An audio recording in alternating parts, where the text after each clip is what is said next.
I know it could be deemed to be an attack, but we've got to praise each other or the people in power. We've got to sometimes talk to power. It may sound horrible, but it has to be done. Yeah. Hopefully, it will help nudge things in the right way. Yeah. Yeah. Yeah. Let's hope. No, yeah, we have to keep thinking. I mean, we have no shortage of ideas, but the problem is the will to incorporate ideas into policy decisions, and that is a big problem. I Even on understand. this topic of the economy, Mm. every textbook theory known to man has been spoken of, but there is no leadership with the conscience to try to help our people. And when you say such things, of course, it disparages them, and you think you are just insulting. But it really takes a political leadership to move the country. Absolutely. Again, I think people are aware, but there seems to be a breakdown in teamwork, or maybe a fear of the unknown, that maybe if they lose power. But I think they will change as the society continues to constructively question issues and urge them to do better. Perhaps they will turn around. Yeah. Hi, John. John, how are you? You okay? Welcome. Welcome. Lovely to see you. We're in England and we don't meet. This is 4 years now. I guess that last time I met you was before COVID. I'm telling you, man. But COVID doesn't count. 2 years. Okay, we have to make up for lost time. Our mutual friend Ben, I don't know if he's going to join, but he responded earlier. He may join us. Okay. Go ahead, Dr. Jokes. My cousin. Pardon? Is your cousin? I know. Yeah. I thought I was your cousin too. You're my uncle, my brother. You're welcome. Hi, Beck. Dr. Madog, welcome. Just go back to what you were saying. Pardon? Can we just go to the last conversation, what you guys were saying? Because I understand that the political party back home is a little bit more confusing, but what are we in diaspora going to do? We have power. We have the freedoms. We have the freedom to go to education. We have the pound. There must be some kind of way that we can help collectively to do some project. We just need people to do business plans and trustworthy people that can. I mean, you see the Jewish people do it. They collectively put money together, buy homes, set up companies. This is what I think that we need. We need to stop relying on the government, because the problem is also the people. The people need to start doing. We need to stop asking for handouts. It's a fair approach. Obviously, the diaspora has a role, and maybe there is a bigger role. Perhaps Professor Juk would probably be the best person to answer that, and Dr. Joseph Madak. Welcome, gentlemen. Also, welcome Beck. Welcome Tundi. Welcome Kush. Yeah, go ahead, Dr. Jug. The gentleman is called John. John is asking whether there's more that can be done to perhaps have some kind of asserted effort by the diaspora, maybe to as he said, to do more, and perhaps also be a development partner or some kind of effective force. No, I mean, that is definitely an important point. We know that the diaspora is already keeping up the families back in South Sudan through individual efforts to make remittances. We know that remittances are actually a big chunk of the country's capacity to maintain some liquidity. The issue, of course, is that remittances, as far as families are concerned, are nothing more but than a hand-to-mouth kind of thing, and it's not being converted into a lasting or sustainable businesses so that people can be self-reliant in the future. And to continue to send money is a burden also on the diaspora, because this South Sudanese diaspora is a very young one, no more than 30 years. And so it's first generation immigrants. And first generation immigrants, history tells us, are usually struggling. They don't have a lot of generational wealth. And it will be difficult for them to sustain remittances individually unless there is an effort to put together sizable sum to initiate enterprises back in South Sudan. And I know some people who are trying to do it, especially a group from Jonglei who are trying to build hotels and housing estates. They have already started in Kenya, and it's very successful. Transferring that effort to South Sudan is hindered by local politics over land. South Sudan still has serious problems with the land laws, land policy, how you acquire residential plots, how you dispose of land, is subject to all kinds of ethnic and tribal issues that have plagued the country for a long time. And until we have a credible land policy that has a wide buy-in from the public, such projects like housing estates or setting up companies will be an uphill battle for quite some time, which is tragic, really, because we've been talking about land since the beginning of the war for liberation. It was land that pitted South Sudan against the North. So you would think that there would be a policy already that tell people how you acquire land, how you dispose of land, what kind of land. Is it agricultural, residential, small factories, industrial areas, zoning and surveys of towns? All of this has not really been done. Even Juba town itself, there used to be open spaces called Mayadin or Maidan or a playground. Throughout the neighborhoods, there would be these open spaces that were crucial for entertainment, for a land bank in case you need a school in the future, or a fire station, or a clinic, or a police station. When you need land in the future, you are not going to have to demolish existing houses. You're going to just take the land that was left vacant and use it for such things. This requires foresight on the part of the leadership of the country and the municipal administration and constitution, and it requires all of us in the parliament, in the executive, in civil society, in political opposition, for us to always be in dialogue about these sort of things.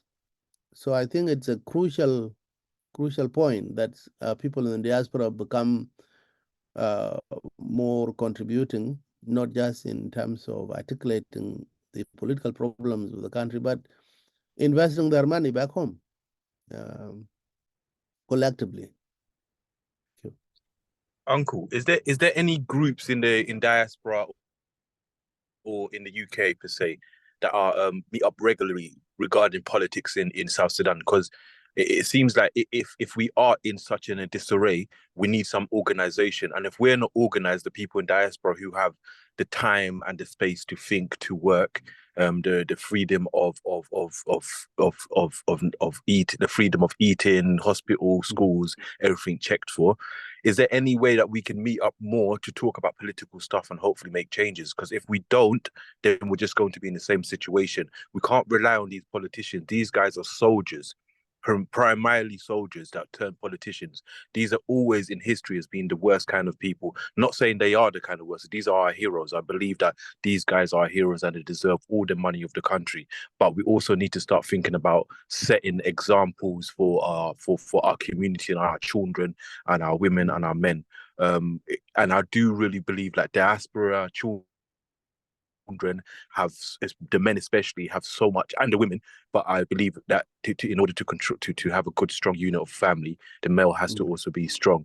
But not going off the subject, have we got anything that we can start meeting up on a regular basis? I'm not talking once a month, I'm talking about two times a month regarding issues in South Sudan, so we can actually collectively start doing something. Because a lot of the things I've been hearing is a lot of talk and a lot of talk, or a lot of talk, go back home, they can't change nothing, they come here.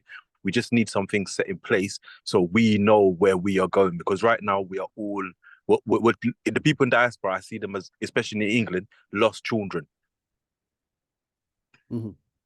Yeah, no, I think, I mean, there are sort of small organizations that can be built on. I mean, already even this platform, this People's Charter, it's a starting point to build a sense of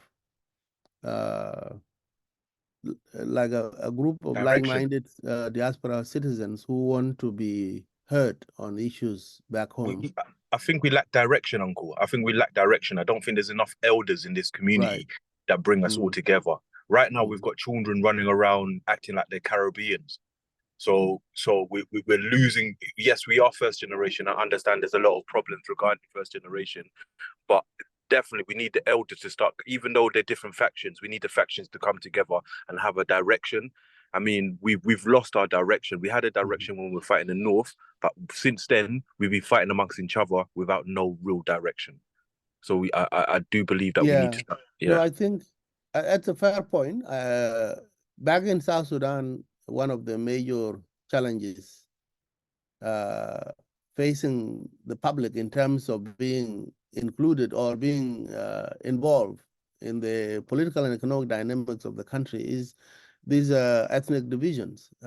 We are a very, very deeply divided society, and we need to rebuild the unity that has existed in the past and is potentially going to be the only way citizens can be heard by the government. It's when you are speaking with one voice, because of the common destiny, because we share destiny. It's important for us to rise above ethnic divisions and see a collective future and organize ourselves into business groupings or political parties, or even just concerned citizens whose interest is to push the government to do what is right for them, like in terms of basic services. You have a country that collects taxes from people but doesn't translate the taxes into services, in whether you are talking about infrastructure like roads or school system, or developing the human capital, like investing in higher education, quality education, not just mass production of graduates, but education that fine-tune the skills in science, in math, in engineering, in economics. Fine quality education is what will move this country forward, because people who have invested in themselves by way of education usually think about the best way to sell those skills And this ratchet down the level of acrimony and the level of disagreements and the level of war that we have seen. But unfortunately, right now, the young generation in the diaspora is definitely without guidance, because the parents, particularly men, who took them abroad have gone back home to try to work in the government, and have left these young people, especially boys and young adult males in Australia, in US, Canada, in Europe. There is really actually a heartbreaking development that I have seen myself in many of these places I've just mentioned, where young people don't have guidance towards learning the history of their country, knowing their cultures, speaking the language. And if you lose the language, you lose your identity, because language is what carries your culture. And so there is a serious problem facing South Sudan from outside and within South Sudan, and that is the problem of division. In terms of how to tackle that issue, I think there will be a need for communities that are living in a given town to have a community center where people meet after work or on weekends to try to remind ourselves of our culture and our identity and our language. Even language lessons can be given, so young people don't think that speaking an African language is some kind of backwardness, as they do nowadays. My kids will be teased in school for speaking their native language, because the rest of the kids will say, "Oh, he's speaking gibberish from Africa." So they they avoid speaking it in public because they don't want to be embarrassed. And that is the worst thing that could happen to a people, for you to be embarrassed about your culture and your identity is the best way to lose ourselves, to lose our identity, to lose our culture, is basically the death knell of a nation. As you said, when the Chinese come to New York, they speak nothing but Chinese. When Irish people were fleeing the famine in 19th century and came to Boston, right now, much of the political structures of Massachusetts are in the hands of Irish, and the businesses are like that. Same thing for Jews, same thing for Koreans. But Africans always seem to have this attitude that they need to meld into the prevailing culture instead of maintaining their own self. And that is something that needs really serious thinking. Young leaders like yourselves need to keep asking, what is our future? If we cannot speak our language, if we cannot celebrate our culture and demonstrate it and exhibit it and be proud of it, what future awaits us as a country, as a people? I agree. But Uncle, we also have to think about what the elders can do. I mean, the older generation, you have a large part in this as well. You have a lot of responsibility here. I have the next responsibility. I'm the next generation. When are the elders going to start teaching the young people how to create wealth, keep wealth in the community? Because you guys, the elders, my dad's not here.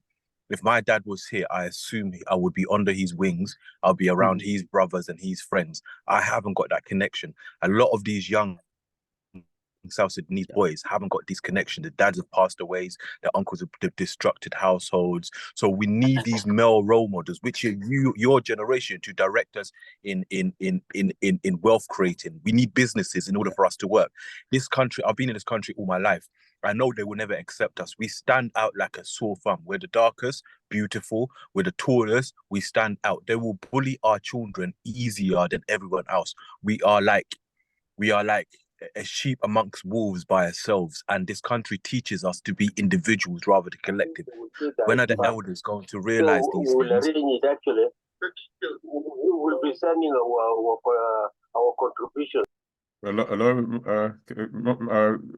Engineer Magai, please mute your mic. Let me try and mute you. Yeah, go ahead. Continue, John. Apologies. Yeah. So yeah, I was just saying that we just need the elders. You guys, you are the powers. You are our role models. You guys need to marry well, show us the way to how to treat our women, where to put them. And you guys have got wealth. You might not have much as wealth as the children that were born in the UK, but you definitely have wisdom that you need to bestow. The elders need to come together, and then children will come together. And we need this. We are in dire stress. I'm saying in a couple, 2, 3 generations, we are not going to be dark skinned no more. We're going to be white. Our children are marrying out in drones. Our women are not teaching our children properly. Our men have run away. We need the men to start getting their hands out of their pocket and realize that we understand as well this country has not been kind to us, and back home hasn't been kind, but we need some kind of strength that keeps to culture. I'm talking about a Choli culture, Dinka culture, Nuer culture. These things that keep us together. We share the same culture, different languages. We are more collectively, we're more closer together than any Right. other African nation. The Nilotics are much closer together than anything. Our main enemy is the Arabs and the Europeans and the Americans who come with kindness but take so much from us. When are we going to start becoming aware of these things? And when the elders going to come together and bring us together as men? I agree. I yeah. totally agree that an initiative has to start from somewhere uh, to to to create an environment for younger people to grow into. Surely, young people cannot raise themselves. They have to be raised by us and Community. by all of us as a collective. This is why I was talking about the need for things like a community center where people congregate at the end of the day, and to be reminded and new energy of enthusiasm and pride in your culture to be reinjected all the time. It's important. It's extremely important. People do this nowadays in the U.S. because the numbers are greater. Like in the Midwest, Joseph Madak probably can speak to this about what he has seen in the corner of the world where he is. But what I have seen in Calgary or in Montreal or what I've seen in Melbourne, Australia, is not encouraging at all when it comes to the role of foreign countries where we have taken our kids to hide away from violence and ignorance, where we have ended up has not really turned out to be a panacea for our problems. It has, yes, of course, it has given opportunities to some hardworking kids to develop their skills, but what kind of citizens are we making at the end of the day when we let them? They may learn skills, but they miss the social norms and cultural practices that make us uniquely who we are. And until we and then so my response to you is, of course, you're right. It just needs that those people who are in a town who are from South Sudan really do need to sit together and think about this question. What should we do? The country back home is continuing to fall apart. The economy is tanked. The country is basically broke. The oil, which used to be the mainstay of South Sudan's economy, is disrupted now by Sudan's war. The currency has lost its value, and you wake up every morning with new prices. And I don't think South Sudan is a place where any of our children are going back to anytime soon, because it's not doing very well back home. Violence is rampant. Communal violence is rampant. The war in Equatoria that has been simmering is still continuing unabated. The tribal conflict in Jonglei is massive.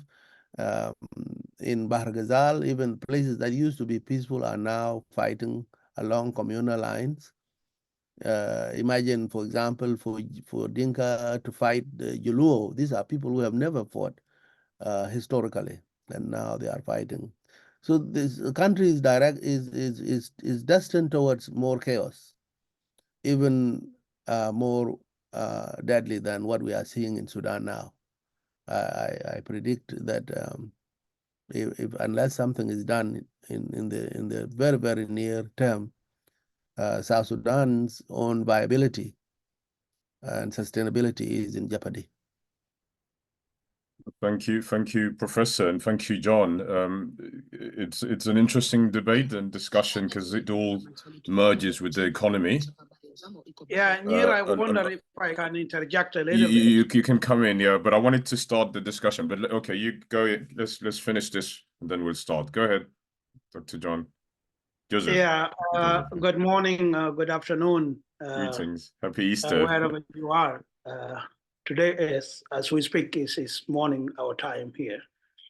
I just wanted to follow with the concern raised by John and Brother Jock explained and provided a lot of information on that. He indicated that he agreed with all that John said, that it is indeed a role of the elders to give direction to young people. There's no question about that. That's absolutely the reality in every society, not only in South Sudan. Usually, as we know, first come, first lead in most cases. We have our elders, they have grown up, they have the experience, and they're leading the country by virtue of the fact that they were the first born, first who had the experience of what the leadership is about and how to take the country forward. It's unfortunate that now we have to look for a better ways of how things can be changed. That's the situation, John. What I wanted to add is that it shouldn't be seen as a one-way traffic. You young people also have a role to play. It shouldn't be a blame game on the elders. When you call them elders, that means the time has come for you young people to also see your future, to contribute to what could be better for you, because the nation eventually will be yours at this particular time. As I didn't ask how old are you, John, now, but you are not even less than 25 or 24, around that age. I'm 41 this year. Oh, just imagine. This is exactly the leaders President Moy was talking about. When he goes to primary school, he would say, you guys are the future leaders. Uncle, the problem when he is... visited Nairobi University, the 40 years old was one time a person who was told you are going to be a future leader. And the guy was telling him in Nairobi University, Mr. President, you are a president for 40 years. And when I was young in elementary school, you was telling me you are a future leader. How can I be a leader when you are still in power? So you guys need to also work very hard as a young people. You have a role to play. You have seen the challenges. You have also the opportunities in your hands. Change cannot come without efforts. You also need to organize yourself, and the elders would be there to support somebody who have already started an initiative that would make a difference in their lives. That's exactly the contribution I wanted to. I don't want to go to details, but I believe that you understand where I'm coming from. Young people form organizations, form society for them to get where they want to go. because they can see where they want. And they need to face the challenges that the elders are facing. If the elders are struggling now to bring about a system that would respond to the need of the people, the entire society, what are the young people doing? Uncle, Should we're also- trying to find ourselves out of diaspora. That's what the people and the children that are grown up in diaspora, we're trying to find belonging because our culture is not being taught to us. I'm not blaming the elders because I understand what you guys have been through, the wars, the coming to a new country, the uprooting. I totally understand. My thing is that if me myself, I haven't got my father here. My uncles are nowhere to be seen. I have grown up in this country by myself. The only reason why I'm passionate about our people is because all the people I hanged around with when I was young was Nilotic. Acholi, Dinka, Nuesh, these were my brothers. I was dark skinned with them. I walked together. When we were getting bullied, we stick together. But I also do know there's certain young people in our community that go off and do great things, but they go and marry Kawaja because they haven't been adopted in the culture. They don't understand the rules of the culture. It's on the elders. It's only because you're older and because you have that respect that you can come down, give the law of the community, give the education of the community. This is what we're missing. If we don't have that access to the old, we don't. There's a division between the old and the young at the moment. We are out here trying to find ourselves, and the elders are doing their own thing. We need to start merging those two things together because those things are interconnected. We can't grow as young people into full adults without understanding where we came from our elders and the direction Yes, our yes, people are yes, going John. to come. Absolutely, John. Absolutely, John. I do agree with you, but the point I'm trying to make here is that at your current age, you have missed out certain things. The elders who are with you now in UK, and as myself, who is here also, we are in a similar situation, but we are making efforts, and we are making the opportunities available for them. Some of them they do fall, some of them they don't fall because of the influences around the environment. You will have a few that would not follow. Like myself here, I have created like a South Sudan peace building organization. I get them to universities where they interact, they speak their mind, they speak their cultures. I also have Global Restore Hope organization. It speaks for cultures, it speaks for a support, for a homework. And those are opportunities. Those are opportunities that are created by. Tell me about them. Let me join. I've got cousins and friends. Our children are sick and tired of this country. We're getting bullied left, right, Right. center. Right. No one wants to talk about it, but we're getting mistreated in every single country we come from. Right. Right. I understand that. But the only way to get out is for you to come up with your own approaches from this experience, come up with your own organization, with a like-minded group, work together, build on something, and the elders would also be there to advise you. Because, you know, a society with no young people that are active cannot move anywhere. An elder cannot be there to be organizing meeting, to be bringing you, unless you get on board. And then you are the energy for that particular process. That's what is happening. As I speak to you, I have kids at the age of 25 and 26. Some of them have graduated universities. Some of them have just finished high school. And we do tell them, here are the opportunities, the community is creating them, and it's you to tap them, it's you to make use of them. Complaining is not going to help, blaming game is not going to help. One person makes a difference. If you get in touch with elders that you know, and you started and you go on your own to South Sudan, don't bother about this has to be from your ethnic group. You know, initiative that is useful to people belongs to everybody. That's why we call it a social change. What ideas can you bring about that will bring about a change in it? That's the most important. And that's what I want you guys also to look at that. Go to elders, ask them, guys, by our ideas, this is what we have seen in the society we are living. And we want the society where you can come from. You have to be confident and buy into your own ideas that you think are good for you so that you don't become vulnerable to someone else's ideas, like the Europeans, the Asians, and the Arabs, and the others. You know who you are, and you have to work on it. I know it's a challenge for you to bring together people of your young age. Now at your 40, you have already joined the board with us to work on those challenges. You cannot go back to a 17, 16 years old. I have a 12 years old, I have a 16 years old who really needed what we're talking about.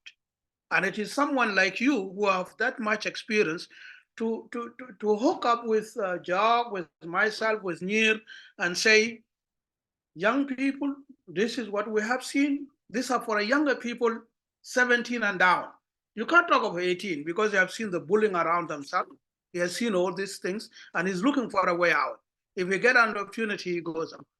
About that, the Africa has challenges, the South Sudan has challenges. That shouldn't be a hindrance for you to go and explore those opportunities. Not everybody would not really have access to that. If you go to South Sudan, I'm sure if you set up your organization, I know my daughter went to South Sudan. When I brought her here, she was 4 years. But when she went there, she said, it is a lovely country. And she went and teach in a small international school. She don't know anything about the Nuer language. She don't know the culture. She looks black, yes, like me. But she knows. But she Uncle, doesn't know South Sudan. Uncle, When you meet her, you will think I met a South Sudanese, but you met a Kawaja from Canada. See, but in 4 months she changed. She became a different person. Now she came back and she's completely different. She loved the country. So you guys can do the same thing. And she's barely 24 years. So I can't speak for you, John. You are 40 years. You are already a leader. You can be a minister in our country. You can be a commissioner in your county. You can be an advisor in any institution. And now you will attract other young people. Thank you. Thank you, John. If I can Uncle, just come in, because we're going to try and yeah, start the discussion, because we've. You can give John my link. You can give him my connections, will. and he can follow with me. I will. Yeah, I think what John raises is way bigger, because we have only emerged as a nation, but our social fabric, our national identity, our sense of oneness, as Professor Juk said, has been ebbed away at, and we're much more divided and to a great extent lost people. A lot of hope was pinned on the politics, on liberation, but I think preparations were not made, because again, the nation state we've inherited are not geared or structured in our image, in a way. And so when South Sudan became independent as it is, there needed to be a societal check. Who are we really, and to what extent can we, as John said, build on traditional linkages, let's say Nilotics, Sudanic people, let's say Bantus that are among us. What is it that really sustained the war? And to what extent, as we emerge as a nation, can we be different from other societies who clearly have mismanaged diversity, have mismanaged resources? And so when you have a diasporic community like here, that it's headless or has been decapitated in a way, because many of the people went back home in this mad rush to get jobs, neglecting families to a great extent, but also failing to see that the diaspora is needed for development. For instance, a lot of people out here with a lot of experience, but the society back home doesn't want them.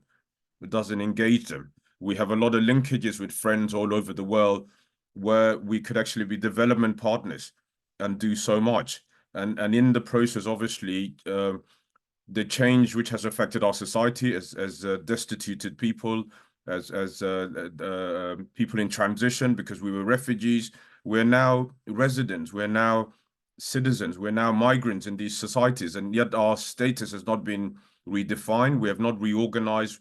We don't even have a government that is interested in the role of the diaspora. When the war was fought, the diaspora was very effective. But yet today we're just an unwanted entity in a way, and yet with it comes responsibilities. As you said, Dr. Joseph, you send your child home. This is a way of connecting her to that society. But again, when the society has literally stumped into divisions within 2 years, even all that was preached over the years of one people, of our just cause, of our aspirations to be a people, is suddenly we're all questioning it now. What is it that holds, what was it all about? If we can't even tolerate each other and coexist, if we can't manage our resources, when we've lost the sense of urgency that sustained the war and for generations, yet today, as rich as we are, as few as we are, we have a problem. So it's bigger than just saying it's every generation to do their part. We need direction collectively as a society, and I think John, I hear his pain. We all share that, but again, we're here in the diaspora, and as Professor Jog said, a lot of our societies are suffering because we have either melted into these societies or lack, guidance. There's no guidance. There's nothing positive for South Sudanese, and this is very sad. And as Tundi said, it's a societal problem, is an African thing, which again questions our nation state and what we've inherited, the role of our leaders, the role of managing our communities, that we can have a voice to collectively address societal problems, which have not clearly been done in many a country, where the rift between the poor and the rich, the elites and everybody else, it's so painful. And I guess the image then becomes an issue. There's no positive messages, no positive roles, no clear sense of a people going somewhere or wanting to reverse historical advantages. Yeah. So sorry to jump in a similar light with all of you, but I want to focus the discussion. But Kush, your hand was up. If you can quickly come in, yeah, then we can start. Yes, I just wanted to have a quick interjection into this debate. It's I know we seem like we're diverting a little bit from our topic, but it's in general it's in the same directions. So these issues, the first thing really we need to acknowledge as the diaspora community, that is to the elders, is to acknowledge that we have failed. We have failed our children to provide the role models to the younger generations, and we have failed miserably. At the same time, the younger generations have failed miserably by actually wanting to adopt the new culture rather than the culture that have came with the forefathers. So if we see some of the very successful communities like the Jewish community, for example, they have a tradition similar to what the Nilotics, the Dinka, for example, called the Parag. When a boy reaches a certain age, there is some traditions, it's initiation to a manhood, or the same thing with the woman. The Jewish have something called the Bat Mitzvah and Bar Mitzvah. Bat for females and Bar for Bat Mitzvah for the male, and it's happened around that 15. So, and in that tradition, the Bat Mitzvah is actually meaning that you are the daughter or the son of the law. So all the Jewish, there is in the Judaism, there is about 612 laws that if you are a Jewish, you're supposed to be abide by these laws. And when you become, when you turn that 14, 15 years, you are a daughter and the son of a law. You're supposed to be abiding by this law. You're not supposed to be reaching 18 like the typical society to be considered adult. You are an adult. And those laws have everything, even finance, even have to manage finance, the traditions, the politics, the governings, every single conceivable things that a human need to succeed are all including with these holy books that all of us have been reading. But the Jewish have all this identified, and they've been distilled to younger boys. There is a little bit, I'm having some daycare here with the kids. So they distill these traditions into girls and boys as early as 14. And you could imagine what our children are doing at 14 and 15. We still consider them kids. While here, these societies who are very successful, who are very, very, very, in terms of finance and in terms of educations, if you look at the US, all the Ivy Leagues, professors and students, the ratio of Jewish are very, very high. If you look at the US Senate, the businesses the Jewish are only less than 2% in the US, but they control over 25% of the wealth, is because they have these traditions and modernizing it and doing the tradition of Bat Mitzvah is a must. You know, how many of the of Dinka men or Nuer or Mundari or these Nilotics who came in the US here and will do the tradition of Parak or the tradition of the rite of initiation? None. Even back in South Sudan, they have stopped these traditions.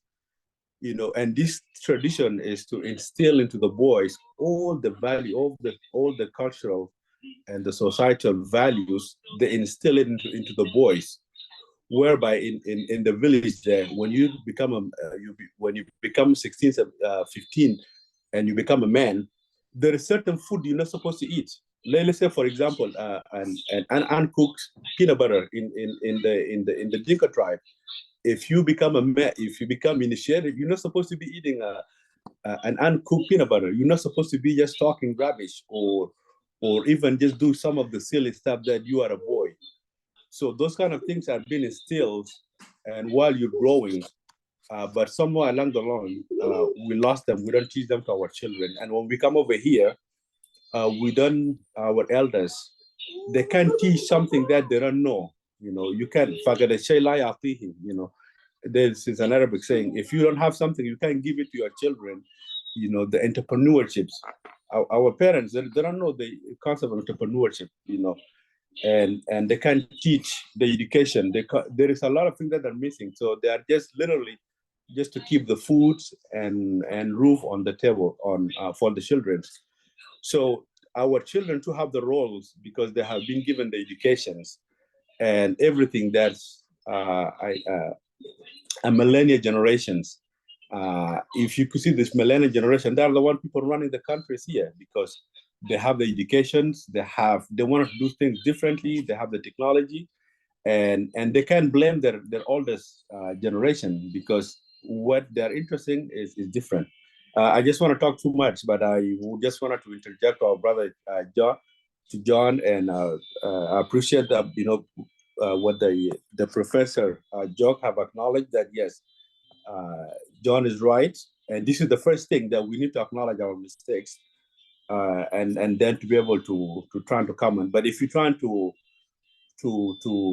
argue or trying to steer that, hey, your generation, you're supposed to be doing this and this, but without acknowledging the mistake first, and then to try to establish the roots of what a South Sudanese man supposed to be.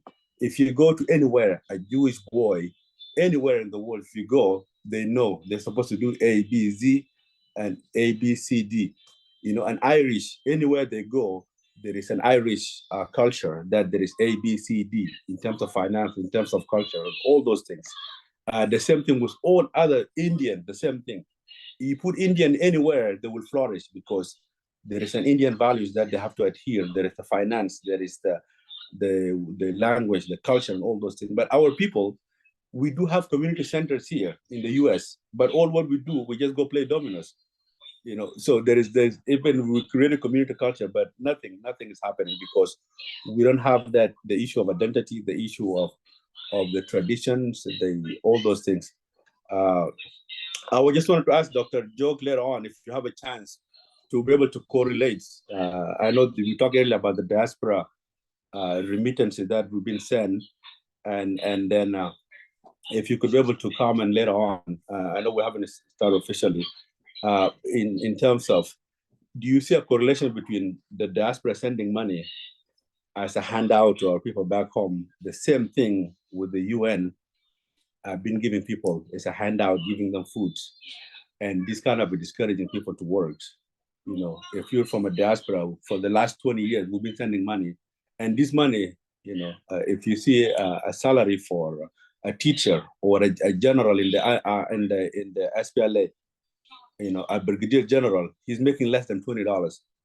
But in diaspora, we'll be sending $200-300 to our people, and it's still not enough for them, and they're not wanting to do anything with it because they're expecting more money to come in. So why would I go work if I'm just getting 20 times than a brigadier general is getting, why would I go do any businesses?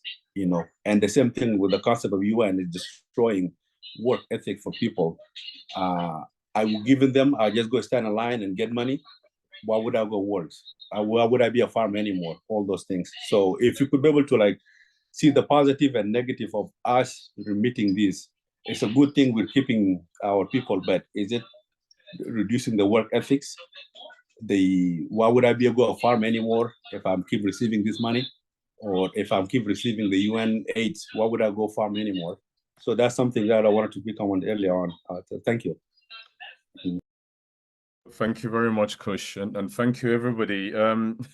Moses has his hand up. Moses, you'll be the last person to comment on this because we really want to start our discussion. Yeah, go ahead, Moses. Go ahead. Your hand is up.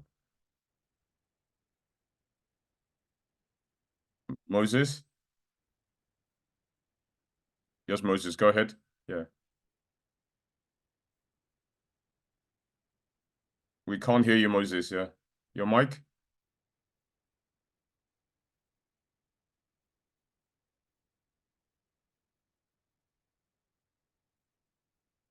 We still can't hear you, Moses.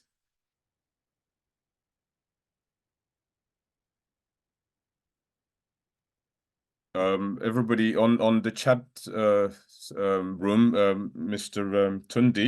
Tundi mentioned a very good book called hold on. It's called Narratives of Struggle, and I think it's by Narrative of Struggle by John Oyotundi. So I think is a worthy book. It touches on the discussion that we've just been having on the plight of us as a people in the diaspora, but generally we as a people where we are and how other societies are also facing similar issues. Yeah, go ahead, Moses. Yeah, we still can't hear you, my brother. You might have to.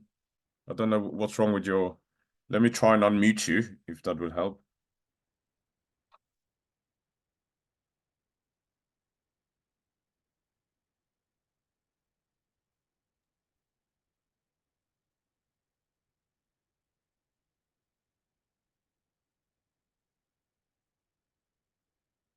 You're unmuted. You should be able to talk. No, unfortunately, we can't. Try again. We'll give you a chance later. We just want to start our discussion. We want to welcome everybody. We're excited that you've all joined us. Particularly, we're delighted to have Professor Jug, who actually volunteered last minute when we couldn't get a hold of a couple of economists. So we want to thank him for that. But his knowledge base is wide enough. He can hold the topic. And we're happy to have him. We were meant to have a lady called Aku Jervis. Unfortunately, she apologized because of a counter engagement.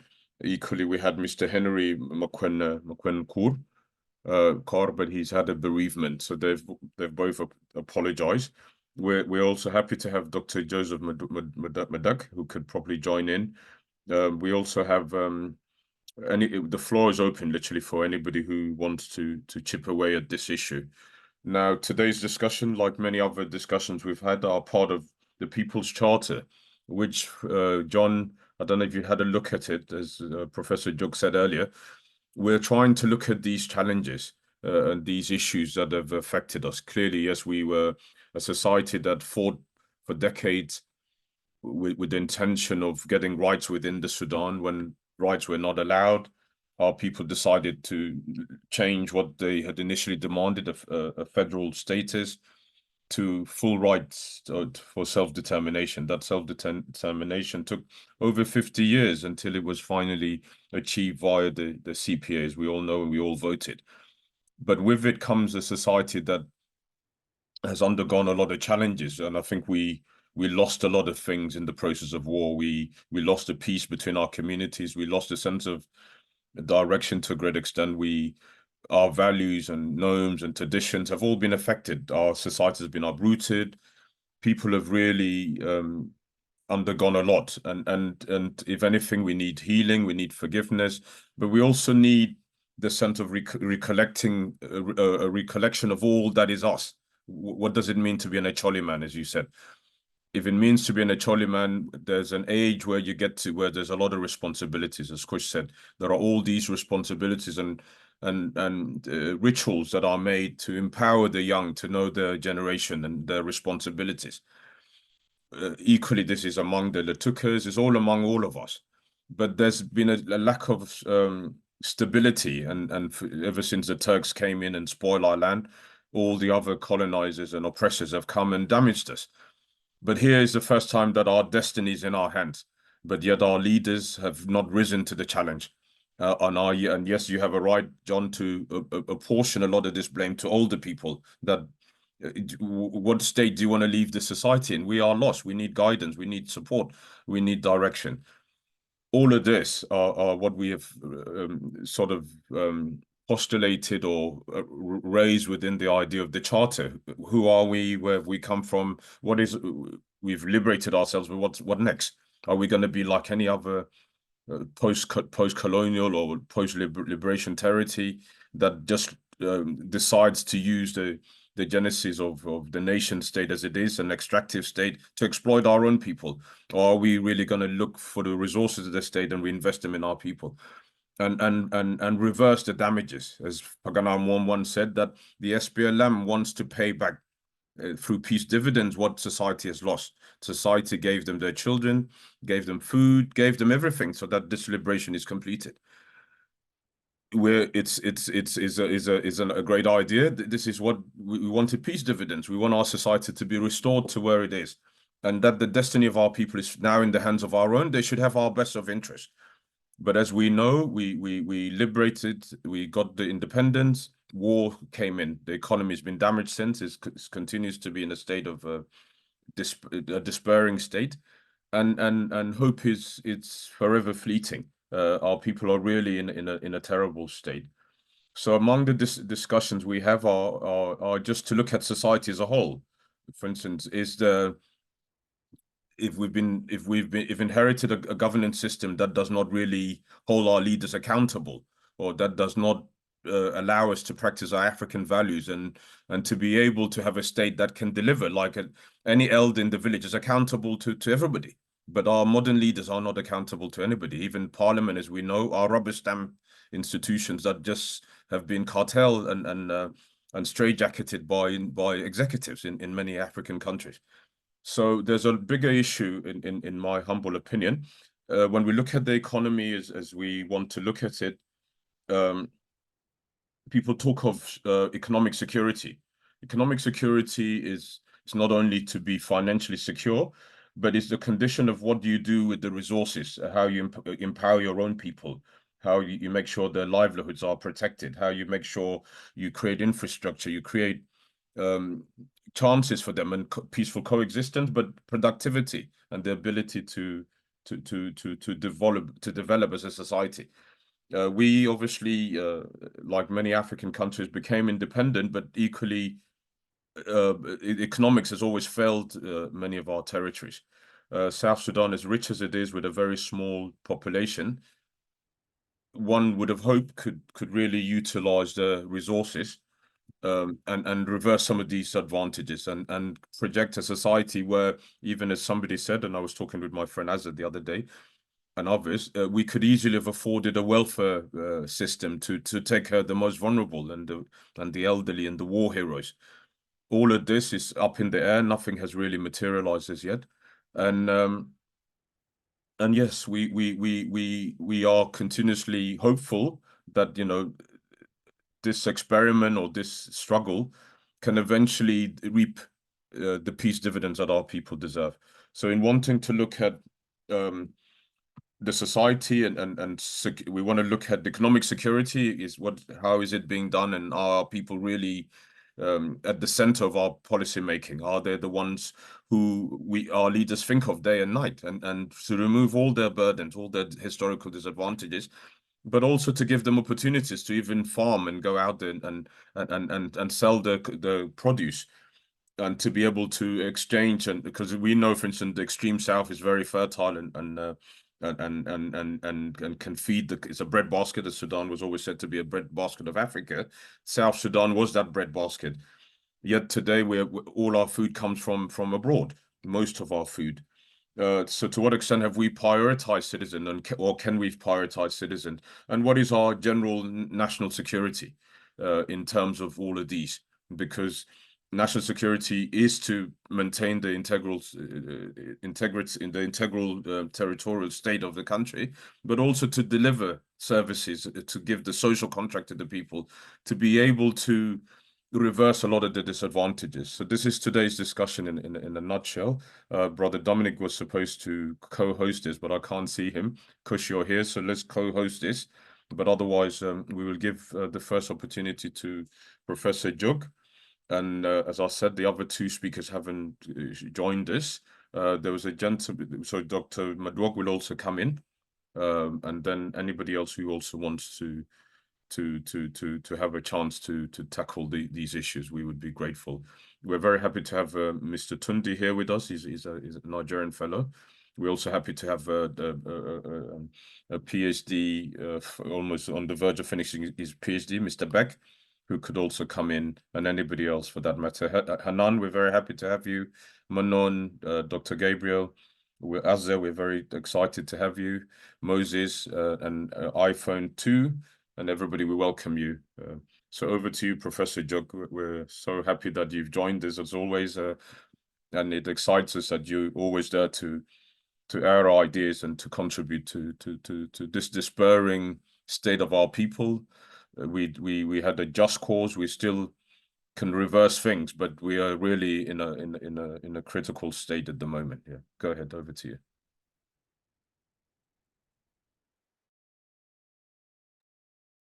Okay. Thanks. Yeah, and thanks to all the attendants. Bear with me, I have a little bit of a cold, so I will try to be brief as well.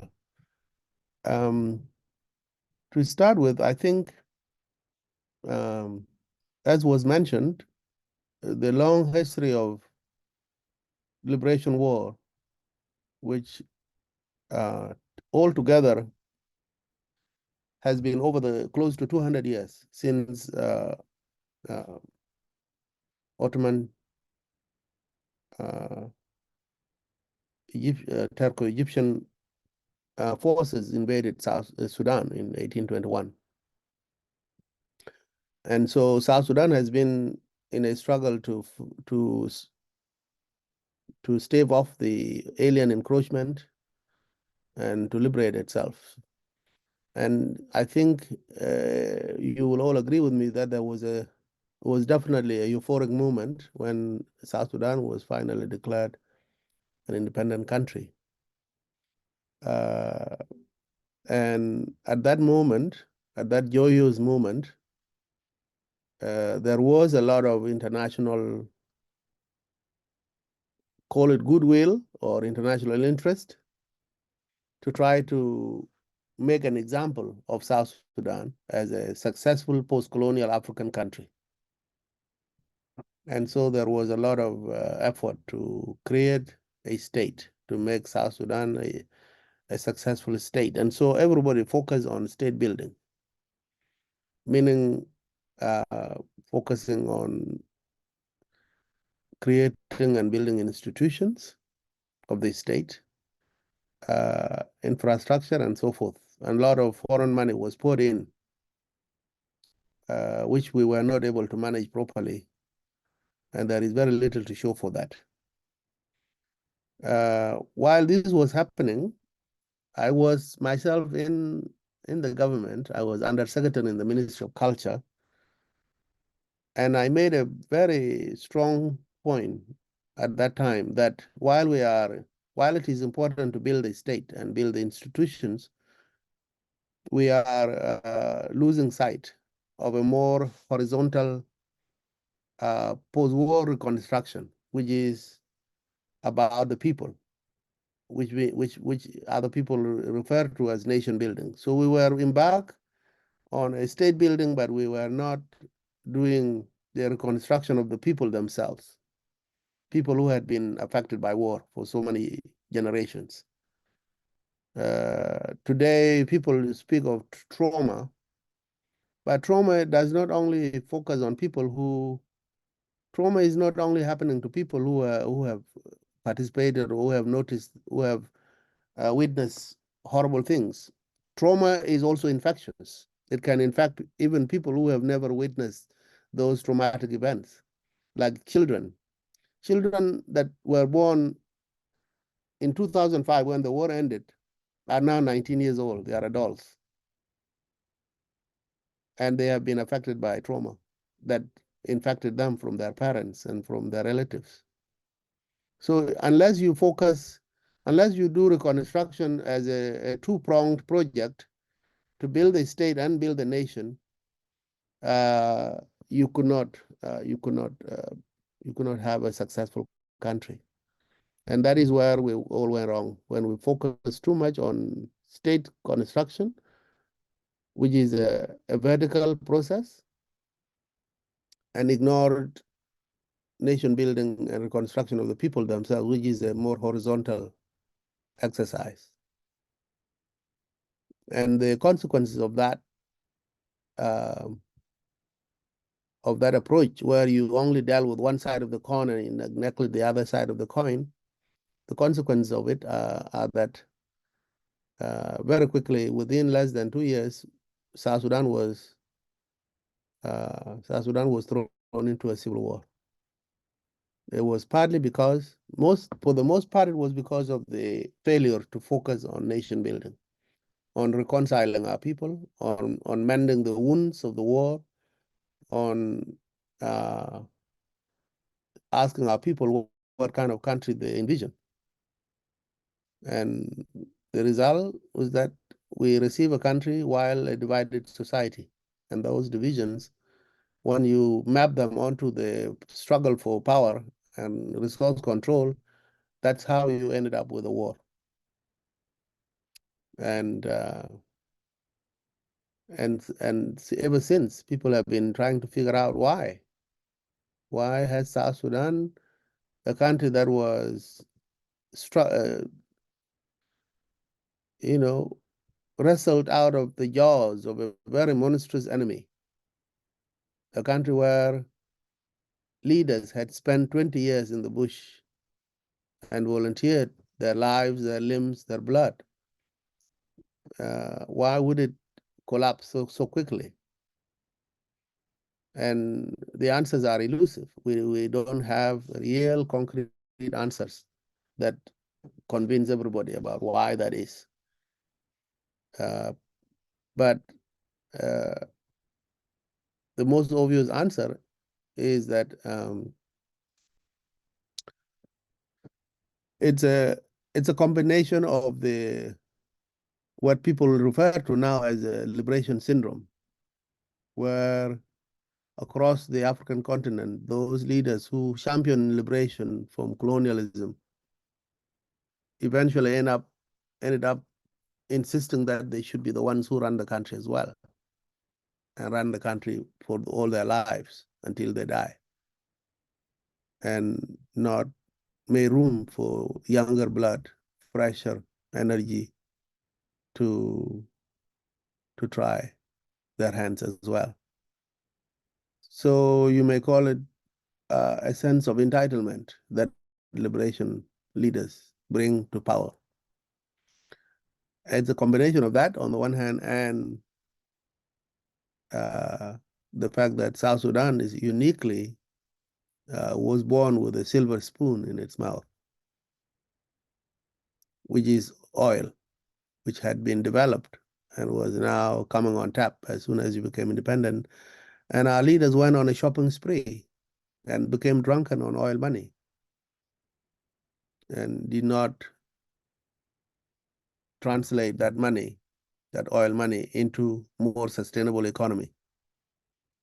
And so my message all along when I was in the government was to built institutions of culture such that people are invested in their identity and their collective belonging as a nation. And do that together with investing the oil money 3 ways. To invest some money in diversification of the economy. So you would have done mining, you would have done agriculture, animal husbandry, fishing, and people will have automatically been independent in terms of their livelihoods and not having to look at the government always as the source of money. The second part would have been to put 1/3 of the oil money in infrastructure so that roads and bridges, telecommunication, and electricity could be built so that when you have electricity, you can industrialize. You cannot industrialize without a steady supply of power. And the third one would have been money put away for any day, a kind of future generations fund,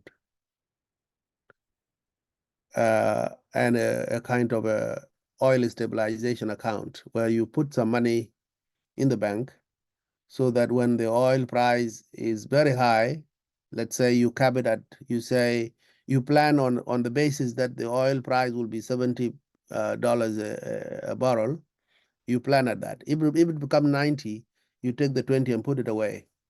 If it becomes 60, you take 10 and add it to it so that it stays stable, and you make a 10-year plan on the basis that you will achieve an oil price that is steady. If you did that, then South Sudan would have sailed home.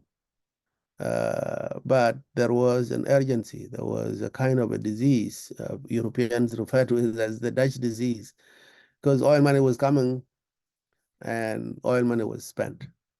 People didn't even think that oil is a kind of is a finite resource. It runs out. People didn't think about that. And I think the result of that was that everybody wants to be in the government. Everybody wants to be in government. And government cannot employ all of us. Government, if it employs a lot of people, is no more than 1% of the workforce can work in the government. Oil is not a job creator. Oil is a high skilled, high technical skill industry, which can only employ up to 10,000 people throughout the country, no more than 10,000. If you count people who drive oil tankers, people who man fuel stations, people who are engineers, people who are administrators, human resources, 10,000 is all the oil industry. That whole oil industry in South Sudan can only employ 10,000. But if you invest that money in those industries that I just mentioned, you can employ 3 million South Sudanese. If you employ 3 million South Sudanese, you can tax them. And the taxes will be, the cost will be used to run the state while your money is being saved, or the oil money is being saved. And now you run on taxes. And so we missed the mark at the time of the end of the war in 2005. I don't even say in the time of independence, because South Sudan was autonomous from 2005 onwards.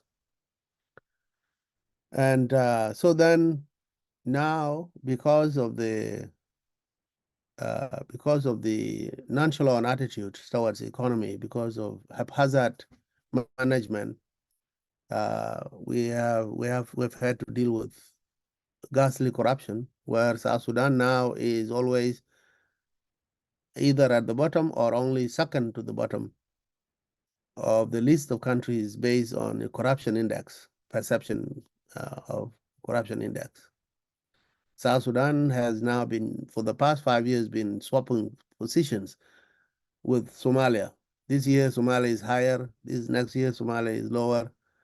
And it is the way we have mismanaged our resources, where nepotism has come in and everybody wants to work in the government so that they can steal. And so The question then is, if the money is lost, now the country is broke. And it was, by the way, quite a lot of money, $130 million every month. 130 million US dollars every single month since 2005, save for the few months in 2012 when it was shut down. That's a huge amount of money for a country of 11, 12 million people. Not to say anything about the $3 billion that was donated by the international community. And so that money is all gone now, and there is nothing to show for it.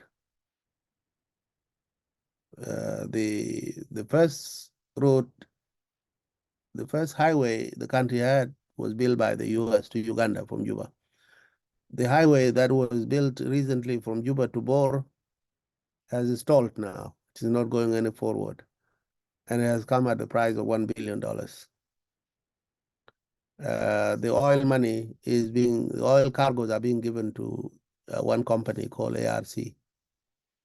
ARC is a company owned and run by somebody called Dr. Benjamin Bolmel, who also happens to be presidential advisor on special projects. So you have one major mega contractor throughout the country. The contracts are being given without any bidding, without any transparency. The contracts are being given by the president to the man and only one man who happens to have unfettered access to the president, being his advisor. Oil cargo is being given, and it's given all the way up to 2027. Now with the shutdown, with the slowdown of the export of oil, like the pipeline that goes from Malakal to Port Sudan is blocked because of the war in Sudan. The one that goes from Unity to Bashir is operating, but it's only at the capacity of 80,000 barrels a day, as opposed to 150 that we've been selling. So there is going to be a serious problem. Going forward, there is no obvious plan to exit this crisis. There is no obvious plan in terms of how to stabilize the currency, how to deal with the inflation, how to ensure that prices are affordable to the people. And all of this, there's no plan. There's no evident plan being done. All that the president does is appoint people and fire them, appoint them and fire them. And what they have done wrong or what they have done right, there are no lessons learned so that the next person can pick up from where the previous person left off. There is no institutional memory. Every single person that comes to power or to office starts all over again, including firing and hiring his own new staff. So there is no plan going forward. What is going to give? Something has got to give, right? I think South Sudan is destined to chaos. South Sudan is most likely going to have a situation that is as bad as Sudan. If you look at the conflict that is going on today, all across the country, like the simmering rebellion in Equatoria, like the tribal violence around Wau town, the communal violence between Abiy and Ngok, Abiy and Twitch, people who have never fought before for so long. The conflict between Mayom, Bulnuer, and people of Ngok, people of Twitch and people of Puk, and people of Congo and Loarik, and all the way from Panjajar to Lake State, the conflict between Lanyagur and Pakam, the conflicts in Jonglei, between Morley and Yang, and between Morley and Anuak, and the conflict between Nuer sections. The entire country is in war. We just don't call it so, but it is a country in war. So what is going to change this trajectory is change in government, because it has been the same government, same absence of policies, for 19 years. I don't think this government has the capacity to change things, because otherwise it would have done over the 19 years that it has been in power. The question is, how is change going to come? Some people say elections, but some people doubt that elections can happen. Even logistically, there is no money to hold elections. There is no, all the basic benchmarks that were set up to produce a semblance of credible elections are not there. So what is going to happen going forward? Chaos or a revolution? That is the question that is outstanding today. Will the people of South Sudan wake up one day and say enough is enough and demand reforms, or demand exit of the current leadership, or demand a roundtable conference where people can sit and say, let us sit down and go to the drawing board where we establish the state of South Sudan. The state has not been established so far. We will have to sit down and say, this is the kind of South Sudan we want. Currently, this South Sudan is structured like this, with such ethnic diversity, with such volatile history. There is no way any one ethnic group can assume to be the ones that take power to the exclusion of the others. It just cannot happen. And the only way to address that is to sit down. It was attempted with a national dialogue, but the government, the president didn't like it, because the recommendation called for his exit. He doesn't like it. So will South Sudanese go onto the streets and demand change? Will South Sudanese push for a roundtable conference for the state to be established anew? Will South Sudan go through elections? Will the elections, if they happen, what are some of the risks? Is there a risk of the results not being accepted by some people, and as a consequence might go to war?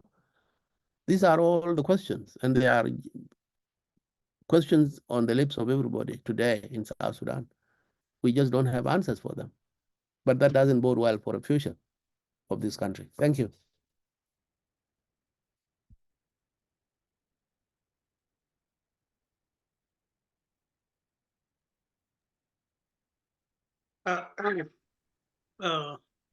Thank you, organizers and facilitators of this event. Yeah, go ahead, Dr. Joseph. But I just wanted to thank Professor Juk. Thank you so much, Professor, for that amazing and very you kind of covered all the areas, but in a very small time. So we really appreciate you for that. Yeah. Thank you so much. Go ahead, Dr. Joseph. You're welcome. Yeah, again, I think I should add my voice to all the participants that Dr. Jacques Madoud has covered extensively the topic of today. And the questions he concluded with it, I squarely agree with him that what's the way forward? What's the way forward now? And let me take us back from that. Thank you, Dr. Jacques, for this detailed running up the entire situation in South Sudan, back from 2006, or shortly after the passing on of Dr. John Graham, when President Kiir took over. We had huge resources that came from that time until recently, when we had our independence in 2011. There was a lot of resources that can make a big difference to contribute to our today topic, which is economic security. And we all know that economic security is the backbone of any socio-economic and political stability in the country. A country, national security rests on economic security. You would imagine if you don't have a social security or a social welfare in a country like UK, what would happen to the vast majority who are unemployed, sick, or for any other reason unemployed and cannot cater for their basic needs: food, shelter, housing, and medical care. That's precisely the situation we're tackling today. A nation is expected to play that vital role of ensuring economic security, not economic insecurity.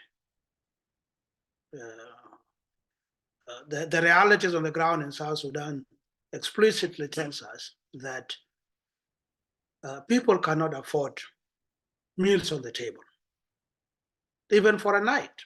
Some people would meet you and tell you, I miss meals for the last 2 days. And these are not ordinary people. These are people who are supposed to be contributing to the economic security in the country. As such, it is a serious concern. As we speak of diaspora, youth going with experiences of wasted resources, themselves as a resource that is being wasted, because they should be back home. Every adult like myself, if I'm to be going home, I should make sure that a grown adult of mine, my child, who have reached the age of 20 years, should take that experience back home and contribute to economic security of the country. But the question is, how? They are now having their own challenges, that these young people cannot go back home. The environment is completely alien to them. And they cannot really do it. Even people who are already home, they cannot make a living. They cannot even utilize their expertise and professions to make a difference in the economic security in the country. With us now knowing that what economic security entails for a national security, and national security is this, it is the national interest of a country like South Sudan. The country now, as you have all heard from Jack Madud, I fully agree with him, because I have experienced the situation in the ground. I've been there. Since the CPA, or when the President Kiir took over, I was in a task force to oversee the implementations of comprehensive peace agreement, the 6 years period before or prior to the referendum. I was in the high secretariats to see that. So I have seen all these situations, and also having worked on policy research and monitoring and evaluation head in the office of the president for 2 years. I definitely could speak exactly the same way Madud was speaking, and I had ideas similar to what Madud said about how we can get out of this Pandora box. But again, who holds the keys to decisions, to policy implementations, and overseeing that? Do they work? If they don't work, do they take the ideas from experts like myself to make a difference? So that remains the biggest issue that we have today. Yes, we are not an exception, but we are the worst when you talk of less developing countries. Jock mentions the case of Somalia, where we have been exchanging either in this race of backwardness or not progressing. Either we take the back seat or we take the front seat of the worst of country. Having noted this, I don't want to bother you with repetitions of all these situations. But again, I want all of you to know that a role of a nation, role of a government, or a political system in the country is to ensure economic security with its ideology, with its political system. If SPLM has a vision to take the town to the people, to pay people back for what they have spent during decades of liberation struggle, why is it not happening? Because this is what is expected of a state.